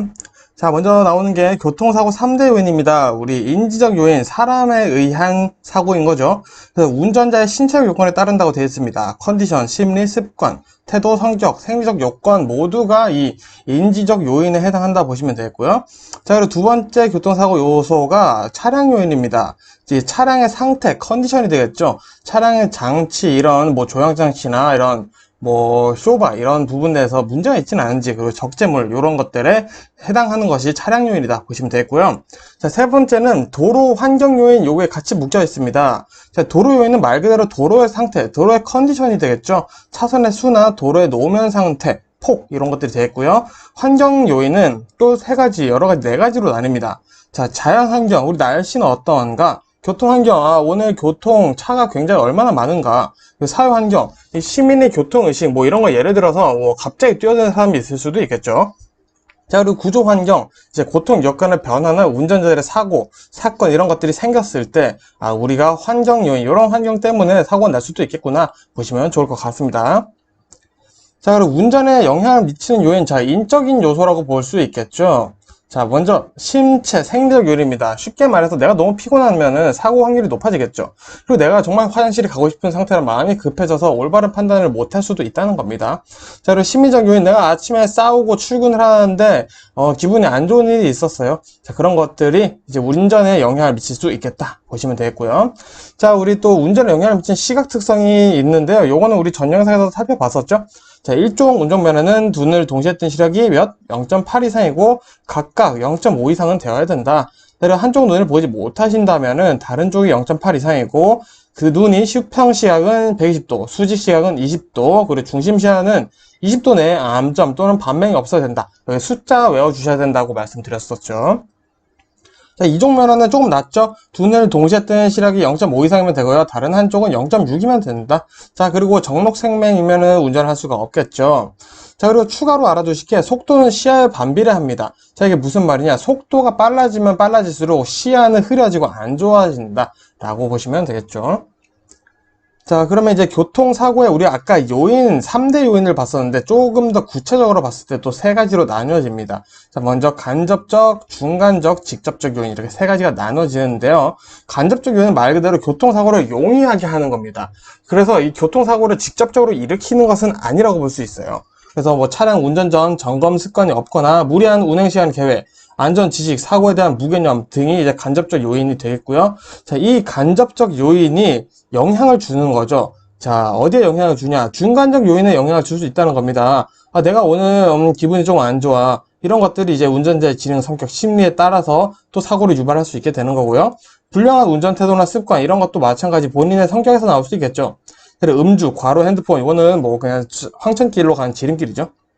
자, 그럼 직접적 요인은 뭐냐? 자, 사고를 일으킨 사고 이유라고 보시면 되겠습니다. 자, 이 사고가 일어난, 이 사건이 일어난 이유가 무엇이냐? 그것을 얘기를 해주는 것이 직접적 요인인 거죠. 그래서 신호를 어겼냐? 과속을 했냐? 어떤 법규를 위반했냐? 이런 것들이 되겠고요. 자, 내가 브레이크를 얼마나 밟았냐? 안전거리 미숙지를 하진 않았느냐? 이런 것들이 이제 사고의 직접적인 이유가 되는 것들이다. 그래서 정확히 경찰서에서 우리가 얘기하는 거, 이 사고 이유가 뭔가요? 신호 위반입니다. 라고 얘기를 하는 게 직접적 요인이다. 그 신호 위반을 하게끔 해주는 여러 가지 이유들이 있었겠죠. 그것들이 이제 간접적 요인이고 중간적 요인에 해당한다 보시면 되겠습니다. 자, 그리고 우리 교통사고에서 일어나는 우리 인지적 오류, 심리적 착각 요인 시험 나온 5가지 보도록 하겠습니다. 자, 먼저 우리가 운전하는데 크기가 착각이 있을 수 있어요. 언제냐? 자, 어두운 경우 가로폭보다 세로폭을 더 넓게 판단한다고 합니다. 자, 그리고 원근의 착각. 자, 작은 것과 덜 밝은 것은 우리가 멀리 있다고, 심리적으로 멀리 있다고 느끼게 되는 것이 바로 원근의 착각이다. 우리 미술에도 원근법 있죠? 멀리 있는 건 작게 그리는 거죠. 자, 그리고 경사의 착각. 자, 작은 경사는 실제보다 작게, 큰 경사는 더 크게 느껴진다. 자, 이런 것들이 심리적 착각 요인이 되고요. 속도의 착각. 자, 우리가 좁은 시야를 달릴수록 굉장히 빠르게 느껴지는 거죠. 내 옆에 버스 2대가 있는데 그 사이를 가로지르려고 하려면 조금 쫄깃쫄깃하죠. 자, 그리고 상반의 착각입니다. 주행 중 내가 급정거를 했을 때 반대 방향으로 움직이는 것 같아요. 왜? 내 옆에 있는 차량, 내 옆에 있는 시야, 이런 산, 환경들이 앞에서 뒤로 멈추는 것 같은, 움직이는 것 같은 느낌 때문에 내가 급브레이크를 밟았을 때, 내가 지금 반대 방향으로 움직이는 것 같은 느낌이 드는 것이다. 이게 상반의 착각이다. 이 내용이 시험에 나올 수 있으니까 잘 이해를 해주시면 좋을 것 같습니다. 자, 그리고 교통사고 심리적 예측에 실수한 경우가 있죠. 자, 이런 경우는 시험에서 어떻게 나오고 있냐? 자, 내 감정이 격양되어 있거나 고민거리가 있는 경우, 또 시간에 허덕이는 경우 등등이 나옵니다. 즉, 요 내용들은 뭐냐? 자, 교통사고 심리적 예측하는 이유는 뭐다? 운전에 집중 안 한 경우라고 보시면 되겠죠. 그래서 운전에 집중 안 한 것 같은 케이스가 문제에 나온다. 그럼 무조건 교통사고 심리적 예측에 실수를 할 수 있겠구나 생각을 해보시면 되겠습니다. 자, 그럼 이제 보행자 교통사고 볼 건데요. 자, 안타깝게도 제일 먼저 말씀드릴게요. 우리나라가 전 세계에서 교통사고 사망자, 보행자의 교통사고 사망자가 가장 높습니다. 요거 간간히 시험 문제 나오고 있기도 하고 여러분들도 참 주의를 해주셔야겠죠. 자, 그럼 이런 보행자 사고는 어디서 나타나냐? 자, 인지 부족에서 보통 잘 일어난다 라고 보시면 되겠습니다. 자, 술에 취하거나 급하게 걷는 경우, 뭐 내가 다른 생각을 하면서 걷는 경우, 딴 데 구경하면서 걷는 경우, 행락철에 단풍 보면서 걷다가 사고로 나는 경우, 이런 것들이 모두 해당한다고 보시면 되겠죠. 자, 음주, 우리 한 잔만 마셔도 음주입니다. 이거 한 잔밖에 안 마셨어요. 적어도 제 영상 보시는 분들은 그런 변명 안 하시게 운전하기 전에 술, 절대 한 잔이라도 안 된다는 거, 술을 정말 잘 드시더라도 한 잔이라도 마시면 음주운전 된다는 거 꼭 알아두시고요. 시험 문제 뭐가 나오냐? 자, 여자는 음주 30분 후 정점, 알코올 정점에 달하는 거죠. 자, 남자는 1시간 후 정점에 도달한다. 그때가 제일 위험하다라는 거 꼭 알아두시고요. 자, 우리 교통약자에 대한 내용들이 나올 건데요. 교통약자는 어린이, 그리고 우리 장애인 여러분들, 그리고 고령자 이렇게 3가지가 포함이 됩니다. 시험에는 어린이와 고령자가 출제되고 있는 유형이 있고요. 자, 한번 두리뭉실하게 일단 볼게요. 고령자는 행동이 신중하고 모험적 교통 생활이나 자질이 있습니다. 하지만 자, 내가 지혜롭지만 내 몸이 안 따라준 건 어쩔 수가 없잖아요. 그래서 신체적 기능이 많이 약화되신 상태이기 때문에 뭐가? 회피 능력이 낮은 상태이다. 자, 그래서 운전하실 때도 과속은 하지 않지만 반사신경이 둔하고 돌발 사태가 생겼을 때 어떻게 대응을 할지 이런 몸이 잘 따라주지 않기 때문에 사고가 나는 경우가 있다라는 거. 고령자에 대한 특징 지금 한번 봐두시고요. 자, 좀 더 구체적으로 볼게요. 자, 고령자분들은 좁은 길에서 대형차를 만난 경우 불안감이 보통 우리 젊은 사람들보다 더 상승하실 수 있다는 겁니다. 그리고 신체 능력이 떨어져요. 시각, 청각, 사고 능력, 특히 근육 능력이 많이 저하되신다. 그리고 보행하실 때 궤적이 흔들려요. 그래서 우리 뭐 걸으실 때 길 막는다 이렇게 불편해 하실 필요가 없다는 거죠. 우리도 다 늙으면 자연스럽게 그렇게 될 거고, 그런 것들을 우리가 염두해서 사고가 나지 않게, 앞에 걷고 계신 할아버지 할머니가 사선으로 걸으실 수도 있으니까 내가 조금 안전운전 조심히 지나가야겠다, 아니면 경적을 살짝 울려드려야겠다, 이렇게 신경을 써주셔야겠죠. 그래서 보통 고령 운전자분들에 대한 이 교통 약자에 대해서 나오는 문제는 신체적 기능 저하에 대한 문제, 인지력 저하에 대한 문제, 반응 저하에 대한 것들, 이로 인해 어떤 현상이 일어나는가, 이런 내용들이 나오고 있기 때문에 잘 읽어보시면 충분히 풀 수가 있습니다. 자, 어린이도 교통 약자죠. 자, 우린 어린이 사고는 3월에 가장 많습니다. 왜? 개학하잖아요. 자, 여기서 우리 하나 제가 또 시험에 나오는 내용들만 말씀드리고 있는데, 자, 그러면은 우리 출근 시간, 자, 학교들의 학교인가요? 등교죠. 졸업한 지 좀 오래돼서, 그죠? 자, 등교 시간이 사고가 많을까요? 학교 시간이 사고가 더 많을까요? 자, 요거는 여기 나와 있습니다. 정확히는 우리 학교 시간이 사고가 더 많다라고 되어 있습니다. 학교 시간에 왜? 애들 신나요. 신난다. 자, 그리고 차량은 뭐 항상 일정하다라고 가정을 했을 때 학교 시간에 사고가 더 많이 일어난다는 걸 일단 알아두시고요. 자, 어린이도 마찬가지 고령자와 비슷한 내용이 많습니다. 자, 근데 여기서 중요한 거는 부주의, 주의력 부족, 판단력 부족, 단순한 사고방식이 나게 됩니다. 자, 무슨 말이냐? 자, 시험 푸실 때 이런 뉘앙스로 이해를 해주셔야 되는데, 자, 우리가 아이들에게, 자식들에게 이렇게 얘기하죠. 야, 도로는 위험하다, 가면 안 돼. 이렇게 얘기하면 아이들이 도로가 왜 위험하지? 가봐야겠다. 이렇게 생각을 한다는 거죠. 그래서 도로 막상 갔더니 뭐가 위험한 거지 하다가 사고가 난다는 거죠. 그래서 도로는 왜 위험한지 얘기를 해줘야 된다는 거죠. 자동차는 내가 왜 조심해야 되는지 이렇게 꼭 얘기를 해주는 것이 중요하다고 합니다. 자, 그리고 이제 운행 기록 장치에 대해서 나옵니다. 우리 화물차에는 운행 기록 장치라는 게 있어요. 그 운행 기록 장치는 뭘 하는 거냐? 기본적으로는 자, 운행 기록 관련 신호를 발생하는 센서, 그리고 신호를 변환 증폭 장치, 정보를 보여주는 표시, 운행 기록을 저장하는 기억 장치, 이렇게 구성이 되어 있습니다. 자, 그럼 이 구성을 가지고 뭘 하냐? 자, 뭘 하는지 일단 말씀드리기 전에, 자, 이 운행 기록은 6개월 동안 보관해야 하며, 운송사업자는 저장장치 보관해요. 운행 기록을 점검 및 관리해야 된다라는 게 있죠. 자, 이렇게 중요하게 생각을 한다. 자, 그러면은 뭔지 한번 보도록 하겠습니다. 자, 이 운행 기록 분석 시스템은 자동차의 운행 기록을 실시간으로 저장을 하는 거예요. 자, 이 자동차가 차선을 얼마나 바꿨는지, 자, 순간적인 속도를 얼마나 냈는지, RPM은 얼마인지, 급브레이크 제동을 하지는 않았는지, 현재 어디에 있는지, 방위가, 가속도, 이런 것들이 저장됩니다. 그래서 이런 것들을 저장을 해서 어디다가 쓰냐? 자동차 운행관리, 사고예방, 운전자 교육. 이 친구 난폭 운전하네? 너 운전자 교육 좀 해야겠어. 이런 식으로 된다는 거죠. 운전자 습관 교정, 그리고 정부 입장에서는 교통 행정기관의 운행 경로나 개통, 체계를 개선하는데 뭐가 쓰인다? 운행 기록 분석 시스템이 쓰인다라는 거죠. 조금 더 구체적으로 보면은 운행 기록 분석 시스템은 운전자의 운행 경로에 대한 궤적, 운전자별, 시간대별, 주행거리, 진로 변경 횟수, 과속, 급출발, 급가속, 사고 발생 요인들을 모두 저장을 해서 회사로 넘어오겠죠? 회사는 그걸 가지고 이제 활용을 한다라고 보시면 되겠습니다. 자, 그리고 우리 자동차 장치에 대해서 우리 전 영상에서 봤었는데 중요하기 때문에 제가 한 번 더 말씀드리도록 할게요. 우리 제동 장치 브레이크죠. 풋 브레이크 있고요. 주차 브레이크, 엔진 브레이크 있습니다. 내용들은 잘 아시겠지만 우리 화물 하시면서 제일 중요한 거는 우리 엔진 브레이크를 잘 사용하는 것이 상당히 좋은 습관이 된다라는 거 알아두시고요. ABS 브레이크 장치죠. 내가 브레이크를 밟고 있는 상태에서 방향을 조절할 수 있는 장치다. 이 정도 일단 알아두시면 되겠습니다. 자, 그리고 조향장치 우리 봤었죠? 우리 조향장치 제일 중요한 거 뭐 있었다 그랬죠? 휠 얼라인먼트 있었다 그랬죠? 휠 얼라인먼트. 자, 요 내용을 보겠습니다. 자, 앞바퀴 정렬, 주행 중 핸들 조작이 용이하기 위해 필요하다. 좋은 거죠? 앞바퀴 정렬이 잘 돼 있는 건 좋은 거란 뜻입니다. 요 뉘앙스 알아두시고 문제 푸실 때 앞바퀴 정렬이라는 단어가 나오면은 이거 좋은 내용인데? 그러면은 좋은 얘기들을 하는 게 맞는 말이겠지? 라고 생각하시면 되겠고요. 자, 토인. 앞바퀴의 앞쪽이 뒤쪽보다 더 좁은 상태를 얘기를 한다. 이 A 부분이 B 부분보다 더 좁은 상태를 얘기한다고 했죠. 자, 이 토인이 잘 돼 있어야지 타이어의 마모를 방지하거나 핸들 조작을 용이하게 한다 보시면 되겠고요. 토인이 잘 돼 있으면 이 반대 방향인 자, A가 B보다 더 넓은 토 아웃도 방지를 해준다 보시면 되겠습니다. 자, 그리고 캠버 있었죠. 자, 요 자동차를 앞에서 보면 위쪽에 아래보다 어쩌고저쩌고 써있는데 상관없고요. 자, 중요한 건 뭐냐? 핸들 조작을 용이하게 하고 타워 방지, 앞차축 휘는 것을 방지해준다. 누가? 캠버가 해준다 보시면 되겠고요.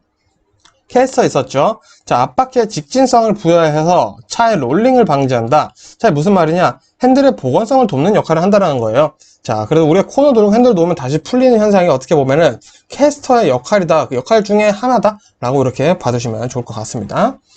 자, 그리고 현가장치 보겠습니다. 우리 전문 용어로 쇼바라고 한다고 말씀드렸었죠. 자, 노면의 충격을 흡수해주는 역할이라고 합니다. 자, 중요한 것들, 스프링이라고 해서 다 현가장치가 아니다. 여기 나와 있는 것들만 현가장치다. 시험에는 요것만 나온다. 보시면 되겠고요. 판스프링, 자, 우리 화물 자동차니까 화물에 뭐 쓰인다? 판스프링. 자, 판스프링 화물에 쓰다 보니까 튼튼하지만 구조가 단순해요. 구조는 단순하지만 불편해요. 승차감이 안 좋다라는 거죠. 자, 대신 내구성이 크겠죠. 자, 코일 스프링은 반대입니다. 구조가 굉장히 복잡해요. 그렇기 때문에 편안한 승차감을 줄 수 있다. 그래서 이런 거는 승용차에 많이 쓰이고요. 자, 비틀림 막대 스프링, 토션바 스프링이라고도 합니다.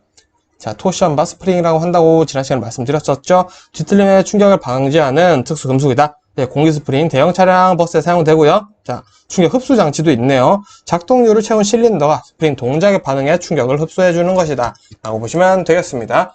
자, 이렇게 해서 3과목은 첫 영상 여기서 마무리하고요. 저 다음 영상으로 또 인사드리겠습니다. 고생 많으셨습니다. 돌집사TV입니다. 자, 지난 시간에 이어서 바로 3과목 계속 보도록 하겠습니다. 자, 먼저 처음에 좀 간단한 내용으로 시작해볼까 해요. 자, 먼저 계절별 유의사항, 우리나라는 4계절이 뚜렷하죠? 봄부터 보도록 하겠습니다. 자, 봄은 우리 겨울 다음 계절이기 때문에 땅이 녹아 지반이 약해지는 해빙기예요. 자, 그러면은 낙석 사고 이런 것들 있을 수 있겠죠. 자, 사람들이 활발해져요. 그럼 사고가 또 일어날 수가 있습니다. 자, 건조해요. 자, 요거는 무슨 말이냐? 우리 꽃샘추위와 황사 이런 것들이 올 수 있겠다. 자연 현상들이 발생할 수 있겠죠. 자, 그리고 춘곤증이 있어요. 춘곤증이 있다 보니까 자, 우리 졸음운전도 야기될 수가 있겠죠. 자, 이렇게 우리가 생각하고 있는 계절의 특성에 따른 특성들을 가지고 이게 사고와 운전과는 어떤 연결이 될까 한번 고민을 해보시면 계절 문제는 정말 간단히 풀 수 있습니다. 여름도 마찬가지예요. 비 많이 오죠. 그게 또 특징 뭐죠? 덥죠. 자, 그리고 우리 딱 떠오르는 단어들 많죠. 불쾌지수, 모기, 여름에는 사실 딱히 좋은 계절은 아니라고 봅니다. 그래서 불쾌지수 있다 보면은 우리 뭐라 그러죠? 그 크락천을 많이 울리는 이렇게 빵빵 하면서 불쾌지수 이런 난폭운전도 많아질 수 있겠죠. 그 난폭운전이 안 떠올라가지고 이렇게 얘기하네요. 그죠? 자, 난폭운전 이런 것들이 또 일어날 수 있고요. 또 밤에 잠을 못 자요. 열대야 때문에. 그러면 또 마찬가지 졸음운전이 있을 수 있겠다라는 거죠. 자, 가을도 보시면은 우리가 해볼게요. 생각해보면은 가을에 우리 농번기 있어요. 자, 그리고 행락철입니다. 단풍놀이도 가고 또 운동회도 하고 이러다 보니까 경치를 보다 보니까 주의 부족 사고가 많아질 수 있겠죠. 농번기다 보니까 국도에 자, 건설기계, 농기계 이런 것들이 많아질 수 있습니다. 이런 사고가 당연히 늘 수 있겠죠. 자, 그리고 가을에는 일교차가 가장 큰 계절이라고 합니다. 그러다 보니까 안개도 가장 많다. 이렇게 보시면 되겠죠. 자, 겨울은 그냥 모든 사고가 가장 높은 계절이다. 자, 우리 또 빙판길. 자, 저도 서울에 살면서 정말 많이 고생했네요, 진짜. 저도 길에다가 차를 두고 집에 간 적이 있을 만큼 서울은 정말 고생했었습니다. 부산 내려오니까 참 좋긴 한데. 자, 어쨌든. 자, 이러한 것들, 빙판길 사고가 정말 많아지죠. 그냥 사고가 제일 많은 계절이라고 보시면 돼요. 자, 이렇게 계절별 사고는 우리 겪었던 경험을 바탕으로 풀어볼 수가 있겠습니다. 자, 중요한 건 요거죠. 각종 물리적 현상들입니다. 자, 우리 베이퍼록은 제가 앞서 말씀드린 적이 있었지만 한 번 더 보도록 할게요. 자, 우리 풋브레이크를 과도하게 사용하다 보니까 뜨거워지겠죠. 이 브레이크액이 기화하면서 브레이크가 잘 안 먹히게 되는 게 베이퍼록이었다면 페이드 현상은 마찬가지 급경사를 내려가면서 풋브레이크를 반복 사용하다 보니까 뜨거워져요. 뭐가 뜨거워진다? 라이닝과 브레이크 드럼이 뜨거워지면서 브레이크 제동력이 떨어지는 겁니다. 즉 베이퍼 록이랑 페이드 현상은 엄연히 다르다는 거 구분해서 잘 외워주시고요. 수막 현상 너무 잘 아실 것 같고요. 자, 우리 모닝록 현상 먼저 말씀드리면, 자, 모닝 아침이죠. 아침이 습하죠. 건조하지는 않겠다. 그죠? 아침에 녹이 습하면은 철에 녹이 쓸어요. 자, 모닝 녹이 쓸었다. 그래서 보시면 습도나 오랜 방치로 인해 브레이크 들으면 녹이 쓸었어요. 자, 이런 경우 어떻게 해결하냐? 그냥 살짝 서행하면서 브레이크 밟아주면 다 닦입니다. 자, 모닝이라고 이렇게 외워주시면 되고요. 수막 현상은 우리가 빗길에서 타이어가 분리되는 현상이라고 보면 되겠습니다. 이거는 타이어 트레드 홈이 굉장히 좁기 때문에 많이 발생할 수도 있고 빠르면 발생할 수 있겠죠. 자, 이런 경우 타이어를 교체해주거나 서행을 해서 예방하면 되겠죠. 자, 그리고 정지거리, 정지시간 한번 개념 잡아보도록 하겠습니다. 자, 요거는 거의 시험 한 10번 중에 9번은 나오는 내용이더라고요. 자, 먼저 공주 제동 정지 보도록 하겠습니다. 자, 공주거리는 뭐냐? 앞에 장애물이 있어요. 장애물. 자, 이 장애물을 보고 시작을 합니다. 자, 장애물이 있어. 브레이크를 밟겠다는 운전자의 지각 순간부터 브레이크를 작동하는 순간까지를 얘기를 합니다. 자, 그 순간까지 자동차가 진행한 거리가 있겠죠? 그 거리를 공주 거리를 하고요. 내가 브레이크를 밟을 때까지 걸린 시간을 공주 시간이라고 합니다. 그래서 우리 이걸 인지라고 한번 얘기를 해볼게요. 자, 그럼 제동은 뭐냐? 자, 브레이크를 밟았어요. 이제 작동이 했습니다. 자, 브레이크 작동했다고 해서 차가 바로 멈춘 건 아니죠. 서서히 멈춥니다. 자, 그래서 완전 정지, 차가 더 이상 움직이지 않는 완전 정지를 한 상태까지 걸린 시간을 제동 시간, 그만큼 주행한 거리를 제동 거리라고 하는 거죠. 자, 그래서 요 밑에 보시면은, 자, 내가 장애물 보고 인지했어요. 공주죠? 자, 여기까지 공주입니다. 자, 그럼 작동한 순간부터는 뭐다? 제동이다. 그래서 정지까지 했겠죠. 자, 그럼 요 공주랑 제동 거리를 다 합치면 결국에는 뭐다? 정지 거리가 되는 거고요. 자, 걸린 시간, 내가 장애물을 보고 인지를 해서 브레이크를 밟아서 차가 완전히 멈춘 순간까지 걸린 시간을 정지 시간이다 라고 얘기를 한다라는 개념 잘 잡아두시면 되겠습니다. 자, 그리고 도로 형태에 따른 사고 보겠습니다. 자, 먼저 도로 요인에 따른 것도 있겠죠. 뭐 도로의 구조가 너무 복잡하거나 안전시설이 없거나 이런 것들도 있는데, 이제 시험에 나오는 건 이런 겁니다. 평면 선형과 교통사고. 무슨 말이냐? 자, 곡선 반경. 우리 커브가 반경이 100m 이내, 그러니까 급커브인 겁니다. 쉽게 말해서 급커브면 사고율이 당연히 높겠죠. 자, 하지만 급커브, 곡선부가 이렇게 많다고 해서 막 사고가 높은 건 아닙니다. 이 곡선부가 심지어는 오르막, 내리막으로 되어 있는 아주 질 안 좋은 도로도 있는 경우도 있죠. 자, 그런 경우 사고율이 당연히 높아지겠죠. 그럼 종단 선형과 교통사고는 뭐냐? 자, 이 종단, 우리 세로라고 보면 되겠죠. 오르막과 내리막의 이 경사, 쉽게 그 말해서 그냥 경사인데 굳이 시험 문제에서 이렇게 어렵게 얘기를 합니다. 어쨌든 이 경사가 커질수록 사고율이 높아진다가 뭐다? 종단 선형과 교통사고다. 종단 경사가 커질수록 사고율이 높아진다 라고 보시면 되겠죠. 자, 횡단은 가로죠. 자, 그러면 우리 자동차가 이렇게 차선이 굉장히 많아요. 차선이 많다고 해서 사고가 많이 주냐? 그렇지는 않다. 자, 차로수가 많으면 사고가 많아진다라는 통계가 있습니다. 하지만 이것도 뭐 명확하지는 않다고 합니다. 시험에는 뭐 안 나오겠지만 이제 우리 넓이, 이 횡단에 대한 개념을 잡아보자고 하는 거예요. 자, 그리고 기럽개가 넓어지면, 기럽개가 뭐죠? 기럽개 갓길이죠. 갓길이라는 것만 알아도 상당히 기럽개에 대한 내용은 우리가 쉽게 이해할 수 있습니다. 자, 기럽개가 넓으면 차량의 이동 공간이 넓어지고 시야가 넓어질 수밖에 없죠. 그럼 내가 운전하면서도 안정감을 느낄 수 있다는 겁니다. 자, 그리고 차로 폭이 넓을수록 교통사고 예방에 당연히 효과적이겠죠. 그래서 교통사고 많은 곳에서는 어떻게 한다? 차로 폭을 넓히거나 기럽개를 좀 더 잘 만들어 놓는다. 이런 걸로 충분히 예방할 수 있다는 겁니다. 자, 그리고 시험에 잘 나온 친구들 중앙분리대 한번 보겠습니다. 자, 중앙분리대 말 그대로 중앙선에 분리대를 만든 거죠. 자, 연석형 분리대는 연석의 중간에 잔디나 나무 심어져 있는 거 있죠. 이거 우리 잠실에 많죠. 자, 잠실 롯데타워 앞쪽에 많습니다. 우리 신천이 아니라 잠실 세내죠. 제가 옛날 사람이라. 자, 잠실 세내 가는 방향에 있죠. 자, 우리 대구에도 저 많은 걸로 알고 있습니다. 제가 또 고향은 대구라서, 자, 좀 TMI가 있었는데, 자, 계속 볼게요. 자, 광폭 중앙분리대, 차라고 완전히 분리될 수 있는 충분한 공간을 확보함으로써 분리시킨다. 자, 이거 뭐냐? 자, 도로가 이렇게 있는데, 자, 이렇게 해서 도로가 이쪽 방향으로 가는데, 여기에 선이 막 그어져 있어요, 페인트로. 자, 요게 광폭 분리대 보시면 되겠습니다. 자, 그래서 이 분리대의 폭이 넓을수록 분리대를 넘어가는 횡단사고, 자동차 횡단사고를 얘기를 하는 겁니다. 보행자도 될 수도 있긴 있겠지만, 자동차가 횡단사고가 넘어가 버리면, 중앙선 넘어가면 큰 사고로 바뀌겠죠? 사고 비율을 낮춰준다. 라는 거. 그래서 중앙분리대는 사고 방지, 사고를 예방하려고 있는 거는 아닙니다. 좀 더 보도록 할게요. 자, 이 중앙분리대는 상하차도에 먼저 교통 분리를 하고 있습니다.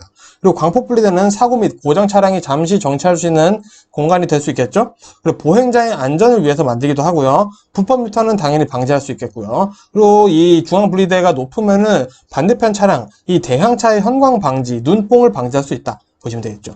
자, 그리고 또 중요한 건 방호 울타리인데, 이 중앙분리대 방호 울타리라는 것도 있어요. 자, 근데 얘의 목적은 횡단 방지, 차량 감속, 차량이 대형차로로 튕겨나가지 않게 한다. 차량의 손상을 줄인다. 자, 이게 무슨 말이냐? 사고 예방이 아니라는 겁니다. 자, 사고 예방이 아니라, 자, 차량을 감속시키면은, 그 다음에는 결국에는 사고가 난다는 거예요. 결국엔 사고는 난다. 사고는 나지만 그 사고의 정도를 줄여준다. 정도를 줄여주기 위해서 방호 울타리가 존재하는 겁니다. 이거를 시험 문제에서 어떻게 얘기를 하냐? 자, 사고의 형태를 바꾼다. 사고 형태를 바꾼다라고 시험에서는 얘기가 나올 수가 있습니다. 자, 대형 사고를 소형 사고로 만들어줄 수 있다. 그게 뭐다? 방호 울타리의 핵심적인 목적이다. 보시면 되겠습니다. 자, 그럼 이제 조금 간단한 얘기 좀 볼게요. 철길 건널목, 우리 철길 건널목 있죠? 자, 종류 볼게요. 1종 건널목은 차단기, 경보기 등 교통 안전 표지판을 설치하고 안내원이 근무 중인 건널목입니다. 자, 여기 해운대에 우리 트램이 생겼죠? 자, 트램 거기 청사포에 요게 있습니다. 청사포에 있는 게 제 1종 건널목이더라고요. 자, 2종은 경보기와 건널목 교통안전 표지판만 있는 곳이다. 자, 요 2종이 있는 곳은 결국 보행자가 아예 없는 곳에 이런 식으로 설치가 되어 있겠죠. 자, 마찬가지 건널목 사고 원인은 그럼 뭐가 될까요? 경보기 무시, 안내원 무시, 뭐 이런 것들 당연히 사고 원인이 되겠죠. 그러니까 철길 건널목 통과 시에는 좌우 안전을 확보하며 조심히 걷는다. 자, 일시 정지하고, 자, 어떻게 건넌다? 일단 일시 정지했다가 기차 없는 거 확인하고 지나야 된다가 법적으로 되어 있습니다. 자, 그리고 위험물 운행을 한 차량들이 있겠죠. 자, 위험물 운행을 다 했어요. 그 다음에 뭘 점검해야 되는지 볼게요. 자, 밸브 이완이 없는지, 자, 엔진 밸브 이런 것들이죠. 경계 표지, 휴대폰 등의 손상이 없는지, 부속품의 볼트 너트 연결 상태 양호한지, 높이 검지봉이나 부속 배관 등이 적절히 부착되어 있는지, 이런 것들 썼던 것들 잘 확인한다 보시면 되겠고요.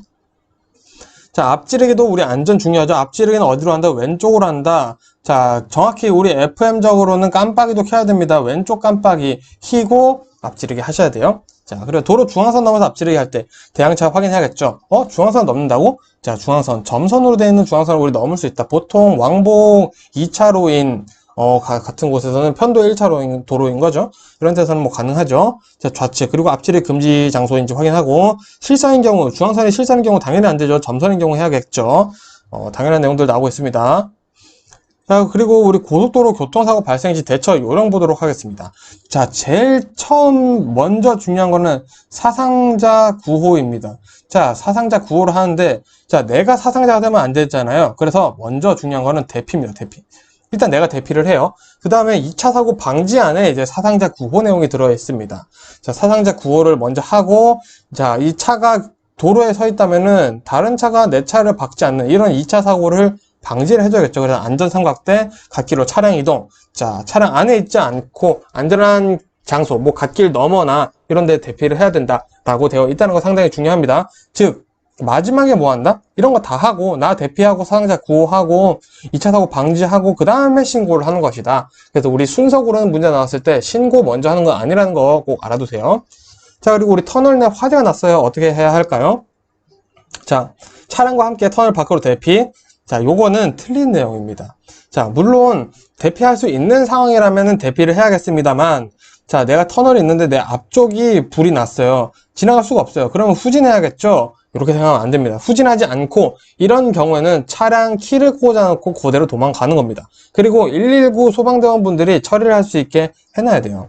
자, 그리고 대피가 불가하다. 최대한 갓길로 정차해놓고 구급차나 응급차가 들어올 수 있게, 구급차, 응급차 똑같은 얘기네요. 자, 구급차나 119 이제 소방차 들어올 수 있게 해주고 키는 꽂아놔야 된다는 거죠. 필요할 때는 소방대원분들이 치우실 수 있게 꽂아놓고 걷뛰어서 갑니다. 차를 타고 도망가라는 내용은 거의 없습니다.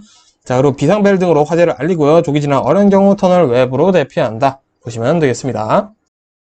자, 끝으로 뭐 상당히 중요한 내용이기도 하고, 저 전 영상에서도 말씀드린 내용이지만, 고속도로 운행 제한 차량 한번 보고, 간단히 보고 상범 마무리할게요. 자, 차량 축 하중 몇 톤? 10톤, 총 중량 40톤 초과, 길이는 16.7m, 적재물을 포함한 길이죠. 폭은 2.5m, 마찬가지 적재물을 포함한 폭이죠. 높이는 4m죠. 자, 근데 안전평가 받았다 몇 미터까지죠?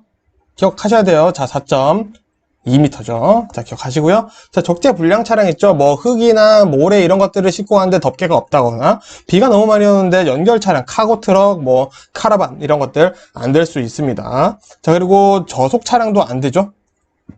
자, 고속도로 최저 속도 50km/h죠. 자, 50km도 못 내는 속도를 가진 차량은 고속도로를 들어갈 수 있을까요? 당연히 들어갈 수 없겠죠. 최저 속도도 지켜야 됩니다. 자, 그리고 끝으로 이제 고속도로 운행 제한할 때 차가 무거우면은 도로에 영향이 있을 수 있습니다. 그래서 우리가 무게 제한을 하고 있다는 거, 이 내용 잘 알아두시고요. 또 교통을 오히려 혼잡하게 하기 때문에 이렇게 제한이 된다라는 거 알아두시고요. 이 전반적인 내용들을 머릿속에 담아두시면은 충분히 읽어보시면서 내가 이건 안 해온 건데 라고 포기하지 마시고 천천히 읽어보시면은 그런 내용이 있었으니까 이거 이렇게 되지 않을까? 라고 충분히 푸실 수가 있습니다. 여러분들 정말 여러분 자신을 믿으시면은 다 풀 수가 있는 문제들이 나오고 있으니까 너무 걱정하지 마시고요. 정말 어려운 것들은 당연히 시험 100점 방지 문제들은 나옵니다. 그런 것들은 깔끔하게 틀리고 내가 풀 수 있는 것들 정독해서 잘 푸시길 바랍니다. 자, 그러면은 3과목 여기서 마무리하고 저는 4과목으로 인사드리겠습니다. 고생 많으셨습니다. 입니다. 자, 이제 마지막 과목인 4과목 한 방에 보도록 하겠습니다. 자, 운송 서비스죠. 자, 여기서도 조금 당연한 내용들이 많이 나와서 그 부분들은 우리가 너무 쉽게 풀 수 있기 때문에 제외를 했고요. 자, 좀 외워야 될 부분들만 좀 보도록 하겠습니다. 자, 먼저 고객의 욕구인데요. 자, 좀 특이해요. 중요한 사람으로 인식되길 바라고, 기대와 욕구를 수용해 주길 바라고, 칭찬받고 싶어 하고, 관심을 가져주길 바라고, 환영받고 싶어 한다고 합니다. 거의 연인 사이라고 생각을 해야겠네요. 자, 서비스 특징 7가지 볼게요. 무형성, 서비스는 눈에 보이지 않죠? 자, 그리고 동시성, 생산과 소비가 동시에 일어난다. 즉, 재고가 없다라는 것도 알 수 있겠죠? 자, 그리고 인적 의존성, 자, 사람과 사람 사이에서 일어나는 게 서비스죠? 자, 그리고 소멸성, 공급과 동시에 사라져요. 자, 아까 재고가 없다라는 내용과 연결되네요. 자, 무소유권, 서비스는 누리는 것이지 가지는 개념은 아니라는 거. 그리고 변동성, 상황, 시간에 따라 변할 수 있겠죠? 그리고 다양성, 승객 개개인의 욕구와 감정에 따라 다양하게 바뀔 수 있겠죠. 자, 고객 만족을 위한 3요소 보겠습니다. 자, 상품의 품질, 그리고 영업의 품질, 그리고 서비스 품질 이 세 가지가 고객 만족을 결정짓는 3요소라고 볼 수 있겠고요. 자, 고객의 결정에 영향을 미친 요인 볼게요. 과거의 경험, 과거에 이 물건 샀는데 좋더라. 자, 그리고 서비스 제공자의 태도, 삼성은 서비스가 정말 좋죠. 자, 그리고 의사소통, 내가 요구하는 걸 잘 해주는지, 그리고 개인의 성격이 잘 맞으면 더 좋겠죠. 자, 그럼 고객이 서비스의 품질 평가를 할 때 어떤 기준으로 보는지 보면요. 자, 이 신뢰성이 있는지, 믿을만한지, 그리고 내가 요구한 거에 빠른 대응, 신속한 대응을 해주는지, 그리고 편의성이 있는지, 그리고 서비스 제공자의 태도, 그리고 커뮤니케이션 등이 되겠죠. 자, 그럼 이제 재미없는 내용들 보도록 하겠습니다. 자, 물류에 대해서 전반적으로 볼 건데요. 자, 이 물류라는 것은 공급자로부터 생산자, 유통업자를 거쳐 최종 소비자, 우리에게 오는 재화의 흐름 전부를 얘기를 하는 게 물류라고 볼 수 있겠습니다. 그래서 이 물류 관리라는 것도 마찬가지로 이 재화의 효율적인 흐름을 위해 계획을 세우고 실행을 하고 이런 문제점들을 통제를 하면서 행해지는 활동이라고 볼 수 있겠죠. 자, 물류 기능에는 첫 번째 수송, 그리고 포장, 보관, 하역, 정보 기능 이 5가지가 있다라는 거 머릿속에 담아두시고요. 물류의 기본 기능도 외워야겠죠. 시간적 기능, 장소적 기능, 수량적 기능, 품질적 기능, 가격적인 기능, 그리고 인적. 사람이 물류 활동을 한다라는 거. 우리 물론 화물차로 하지만 그 화물차를 옮기는 것도 사람이라는 거죠. 자, 요거 2개 당연히 잘 외워주셔야겠죠. 자, 그리고 이제 세월이 흐르다 보니까 이 물류가 단순 운송만 얘기를 했었는데 이제는 자재 조달, 이제 폐기가 뭐죠? 폐거겠죠. 자, 그리고 폐기 물품 이런 것들이겠죠. 그리고 회수 이런 것들을 총괄하는 의미로 확대되었다. 자, 오타가 있었으면 자연스럽게 넘어갑니다. 자, 물류 관리 좀 더 구체적으로 볼까요? 자, 운송, 보관, 하역, 포장, 정보 등 이 물류에 해당하는 기능들이 있었죠. 이 모든 활동을 유기적으로 조정하여 하나의 시스템. 그러니까 이 5가지를 이 5가지는 공통적인 물류 관리라고 얘기를 하자라고 얘기를 한다라고 하는 겁니다. 그래서 이 물류 관리 자체가 이 경영을 하는 사람들, 이 경영 관리에도 상당한 밀접한 관계를 가지고 있다라는 거 알아두시면 되겠고요. 생산이나 마케팅 영역에도 물류 관리의 영향이 상당히 있을 수밖에 없겠죠. 물류 관리가 잘 안 되면 생산이나 마케팅 영역에도 잘 영향이 있을 수 있겠다 보시면 되겠습니다. 자, 그래서 우리는 뭘 해야 되냐? 이 물류 관리의 기능들을 활용하기 위해서는 혼자냐? 아니라는 거죠. 자, 기업 전체 전략 수립 차원의 통합된 시스템을 구축해야 된다는 것. 즉, 이 물류 관리에 하기 위해서 필요한 모든 자원이 협력을 해야 된다는 게 굉장히 중요합니다. 자, 그래서 이 4과목에서는 협력, 이 기업들이 더 이상 이제는 혼자 독단적으로 진행하지 않습니다. 나는 이걸 잘하고 너는 이걸 잘해. 그럼 우리 둘이 좀 협의를 해서 우리 좀 더 효율화를 만들어 보자. 이런 내용들이 많이 나오기 때문에 그런 내용들이 나온다. 협의한다, 협력한다, 서로 도움을 받는다. 이런 내용들이 나오면 무조건 맞는 말이라는 거 알아두시면 되겠습니다. 자, 그럼 물류비 산정을 어떻게 하는지 한번 보도록 하겠습니다. 자, 이 물류비 산정, 왜 하냐? 물류비의 크기를 표시해서 사는 물류의 중요성. 자, 물류비가 크게 산정되어 있다? 이게 더 중요하다라는 거죠. 자, 그리고 물류 활동의 문제점을 파악하고 개선하는 데 도움이 되고요. 물류 활동을 계획하고 관리해서 실적을 계산하고 평가한다. 자, 물류비 산정, 그래서 숫자로 수치화를 해보겠다라는 겁니다. 그리고 생산과 판매 부분에 불합리한 물류 활동이 있었는지 등을 발견하기 위해서 우리가 물류비 산정을 한다. 요 네 가지 섞여서 시험에 출제될 수가 있습니다. 자, 그럼 진짜 재미없는 얘기 지금부터 시작할게요. 자, 물류 서비스 기법 굉장히 여러 가지가 있는데요. 자, 일단 흐름을 좀 이해를 해볼게요. 자, 공급망 관리라고 SCM이 이제 1990년대 이후에 등장했습니다. 자, 기존에 있던 구매 정보, 서비스 정보 흐름 이런 것들을 이거 되게 중요해. 관리를 해야 되는 거라는 인식을 1990년대 이제 공급망 관리를 시작을 했다라는 거죠. 그래서 최종 고객, 누구죠? 소비자겠죠? 이 소비자들의 욕구를 충족시키기 위해 원료 공급자부터 최종 소비자에게 이르기까지에 해당되는 뭐 유통업체, 그리고 공급업체, 제조업체 이런 사람들이 있겠죠? 자, 이런 공급망 내 기업들의 협력을 추구하는 전략이다. 이 전략이 SCM이다. 라고 보시면 되겠죠. 그래서 나오는 키워드들은요, 상호 협력, 공급망 프로세스를 재구축, 업무 협약, 공동 전략, 이런 것들을 추구를 하고 있다. 보시면 되겠습니다. 자, 그래서 조금 더 나아가니까 이제 전사적 품질 관리라는 TQC가 등장을 했어요.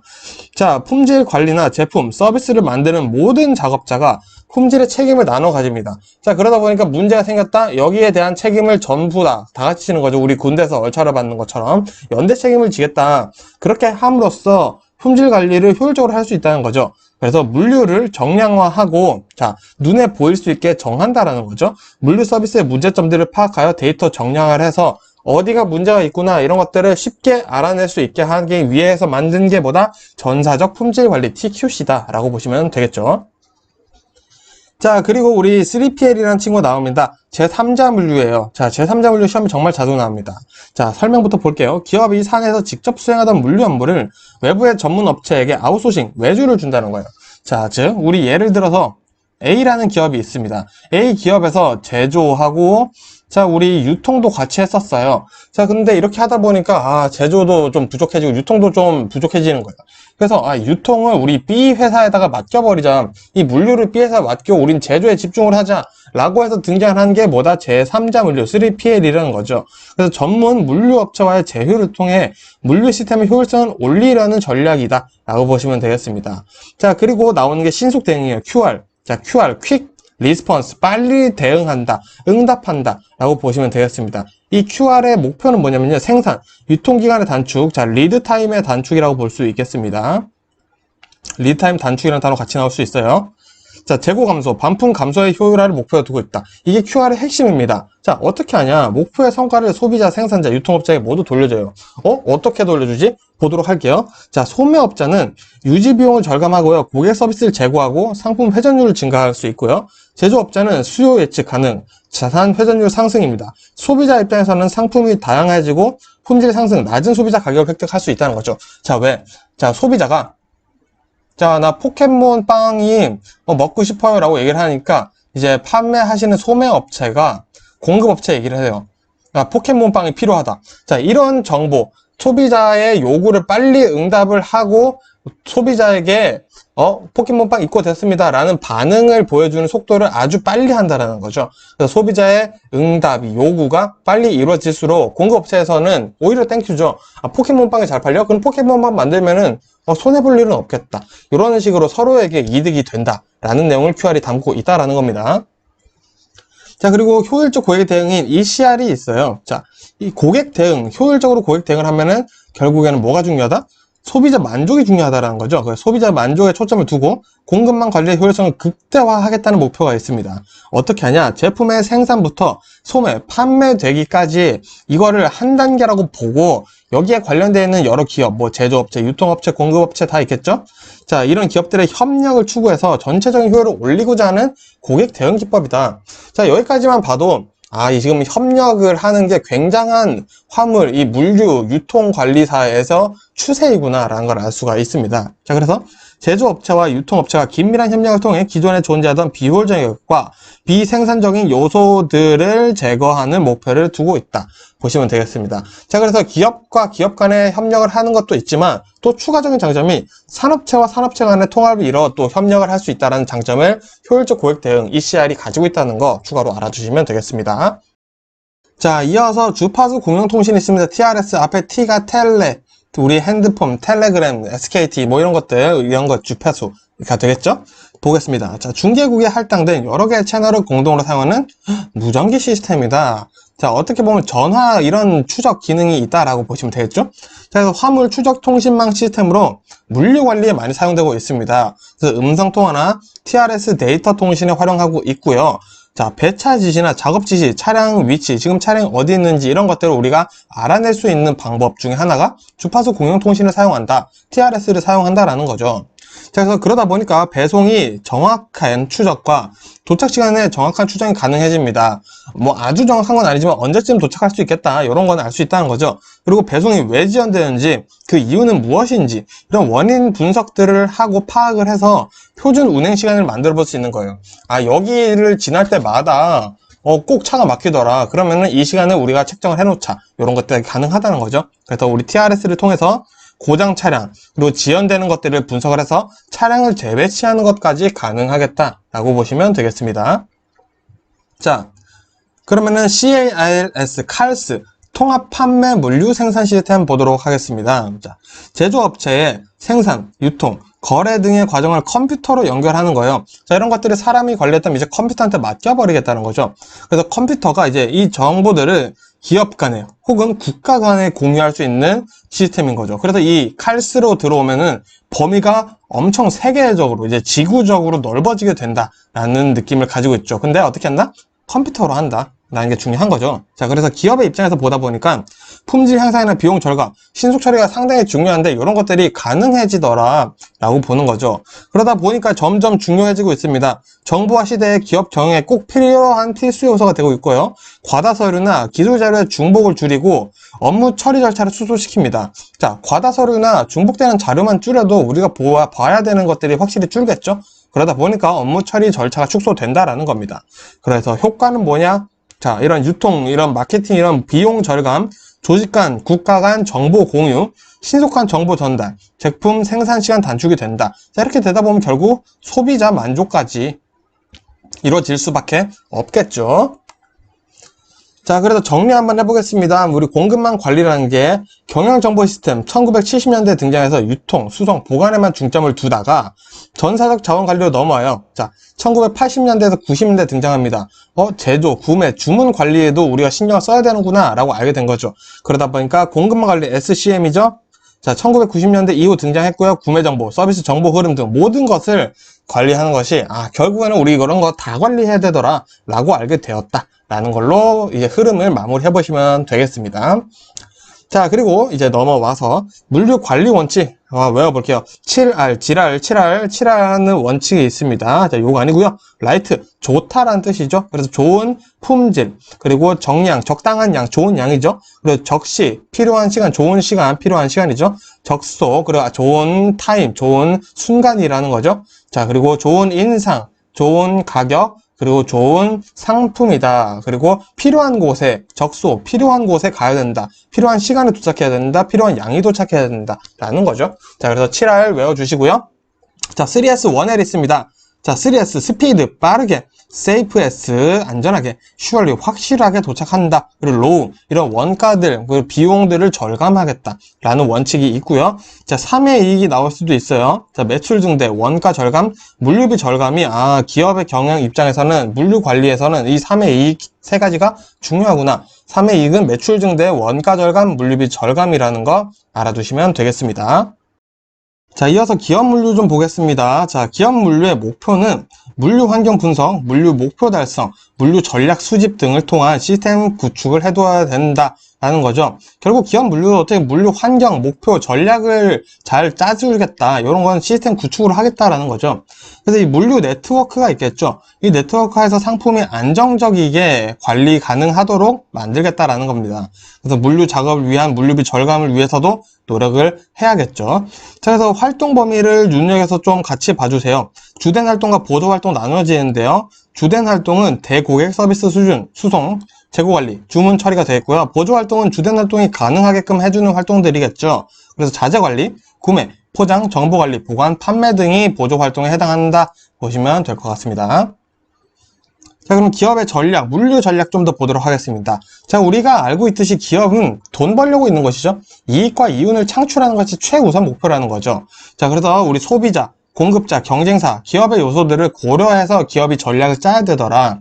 이런 내용들이 들어가 있을 거고요. 자, 물류 전략의 목표는 결국에는 돈을 버는 것 또한 어떻게 될 수 있을까요? 내가 나가는 비용을 줄이는 것도 내가 돈을 버는 게 되겠죠. 그래서 비용 절감, 자본 절감, 서비스 개선 이런 것들이 결국엔 물류 전략이 된다라고 보시면 되겠습니다. 그래서 전략적 물류 관리 SLM 보시면요. 업무 처리를 향상하고 품질 향상, 서비스 증대, 원가 절감을 한다라는 것이 결국엔 기업의 이익을 가져온다라는 게 보시면 되겠습니다. 그래서 정리해보면 기업은 이윤 추구화, 모든 부분의 비용 절감, 서비스 개선을 위해서 어떤 행동, 수단과 방법을 가리지 않고 있다는 것을 이해하여 문제 푸는데 응용을 해야 돼요.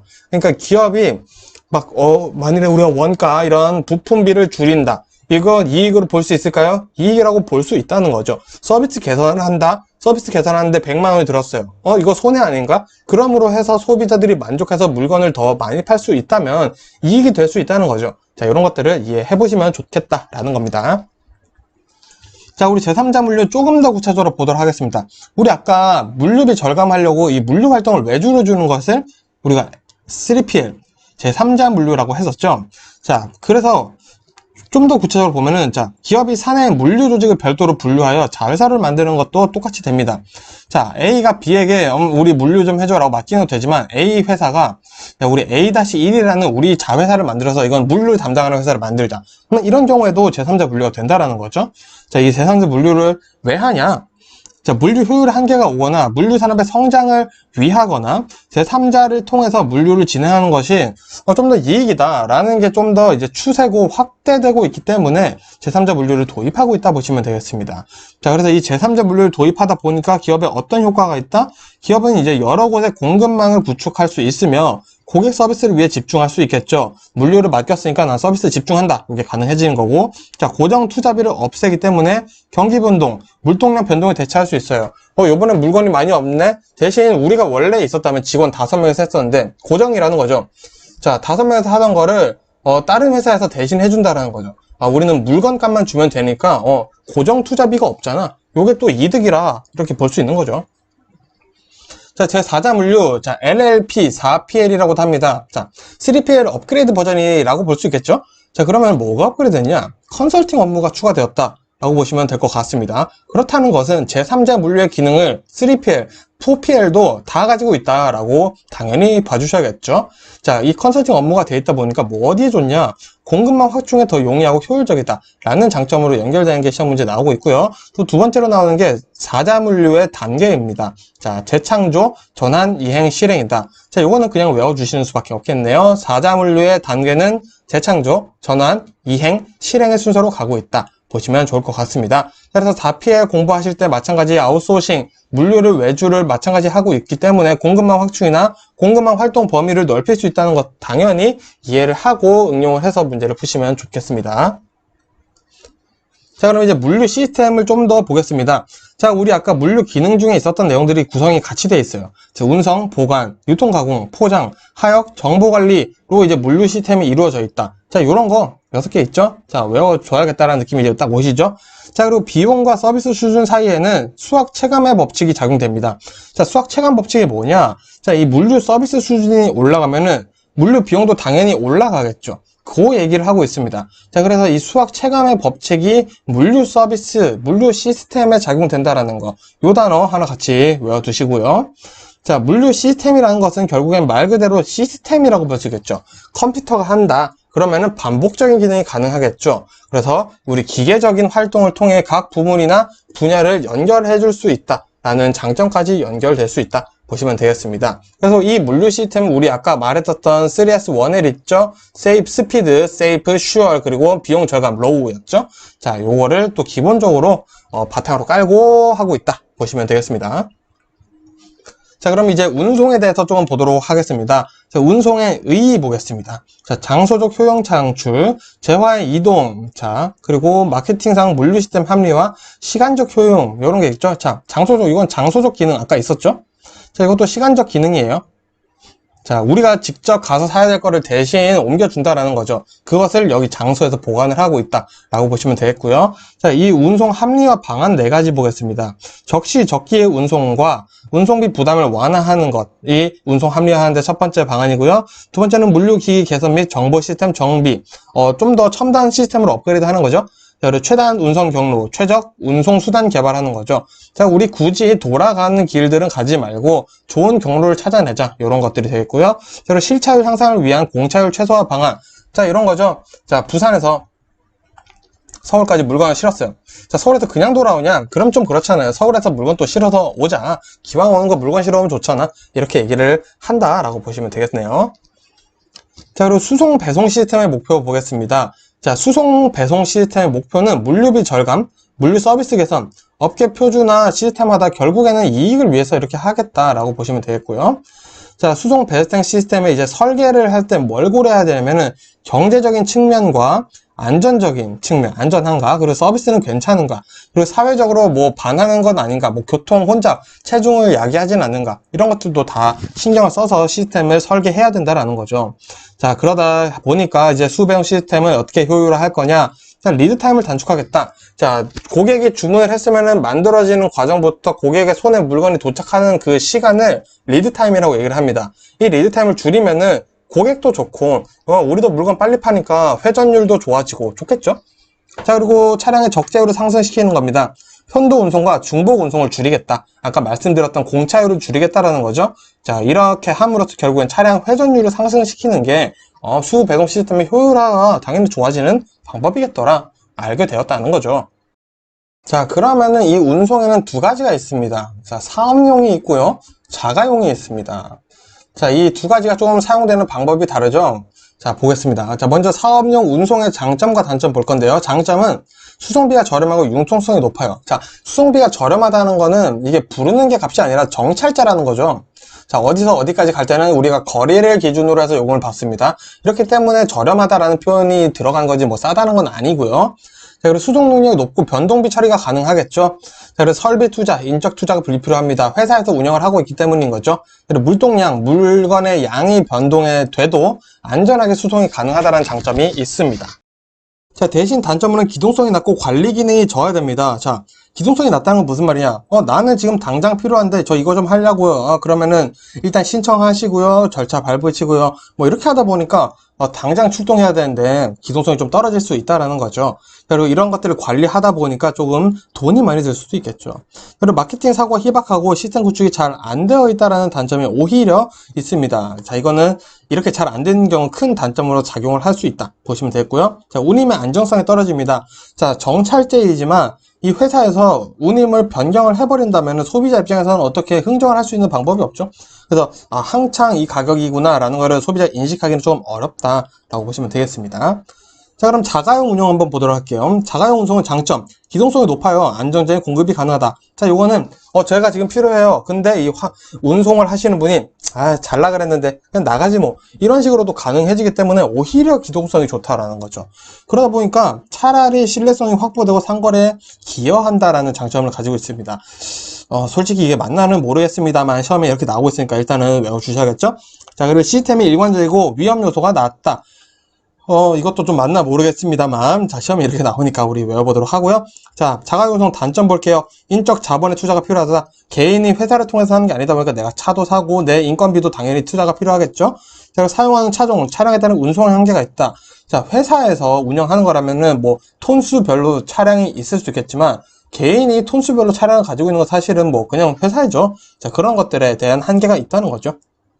자, 그러다 보니까 수송량, 이런 물동량 변동에 따른 대응이 쉽지가 않은 겁니다. 물건이 많아져 버리면은 일을 하기가 쉽지가 않아진다는 거죠. 자, 그럼 조금 더 어느 정도 전반적으로 이해가 되시죠?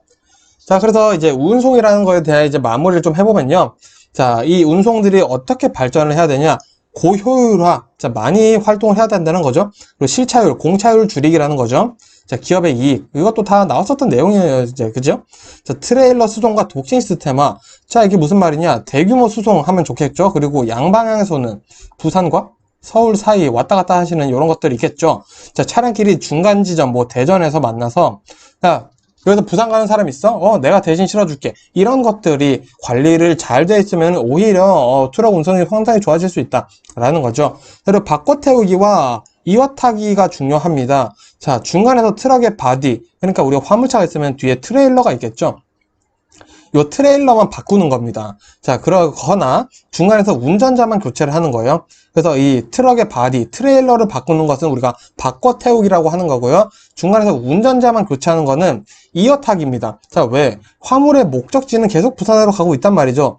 누가? 운전자만 바뀌었죠. 하지만 운전자가 바뀌었다라고 표현하는 게 아니라 차를 기준으로 얘기를 하는 거기 때문에 그냥 다음 사람이 운전만 대신 이어서 타주는 거다라는 개념으로 봐주시면 돼요. 요거 헷갈려 하시는 분들 상당히 많아서 설명드리는 거고요. 자, 그리고 컨테이너 및 팔레트 수송 강화하고, 자, 그리고 집회 수송용 차의 개발과 이용, 그리고 트럭 터미널이 발전하면은 트럭 운송이 조금 더 발전할 수 있겠더라라고 정리가 되어서 시험에 나오고 있다라는 얘기를 드리고 있습니다.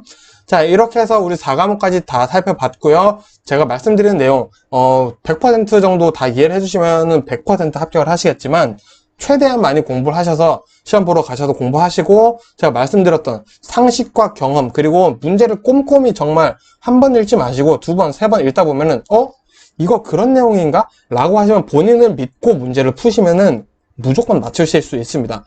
지금 들으시는 모든 분들이 내가 생각보다 똑똑하구나 라는 자신감 가지고 꼭 시험 보시고 좋은 결과 있으시길 간절히 기도드리도록 하겠습니다. 고생 많으셨고요.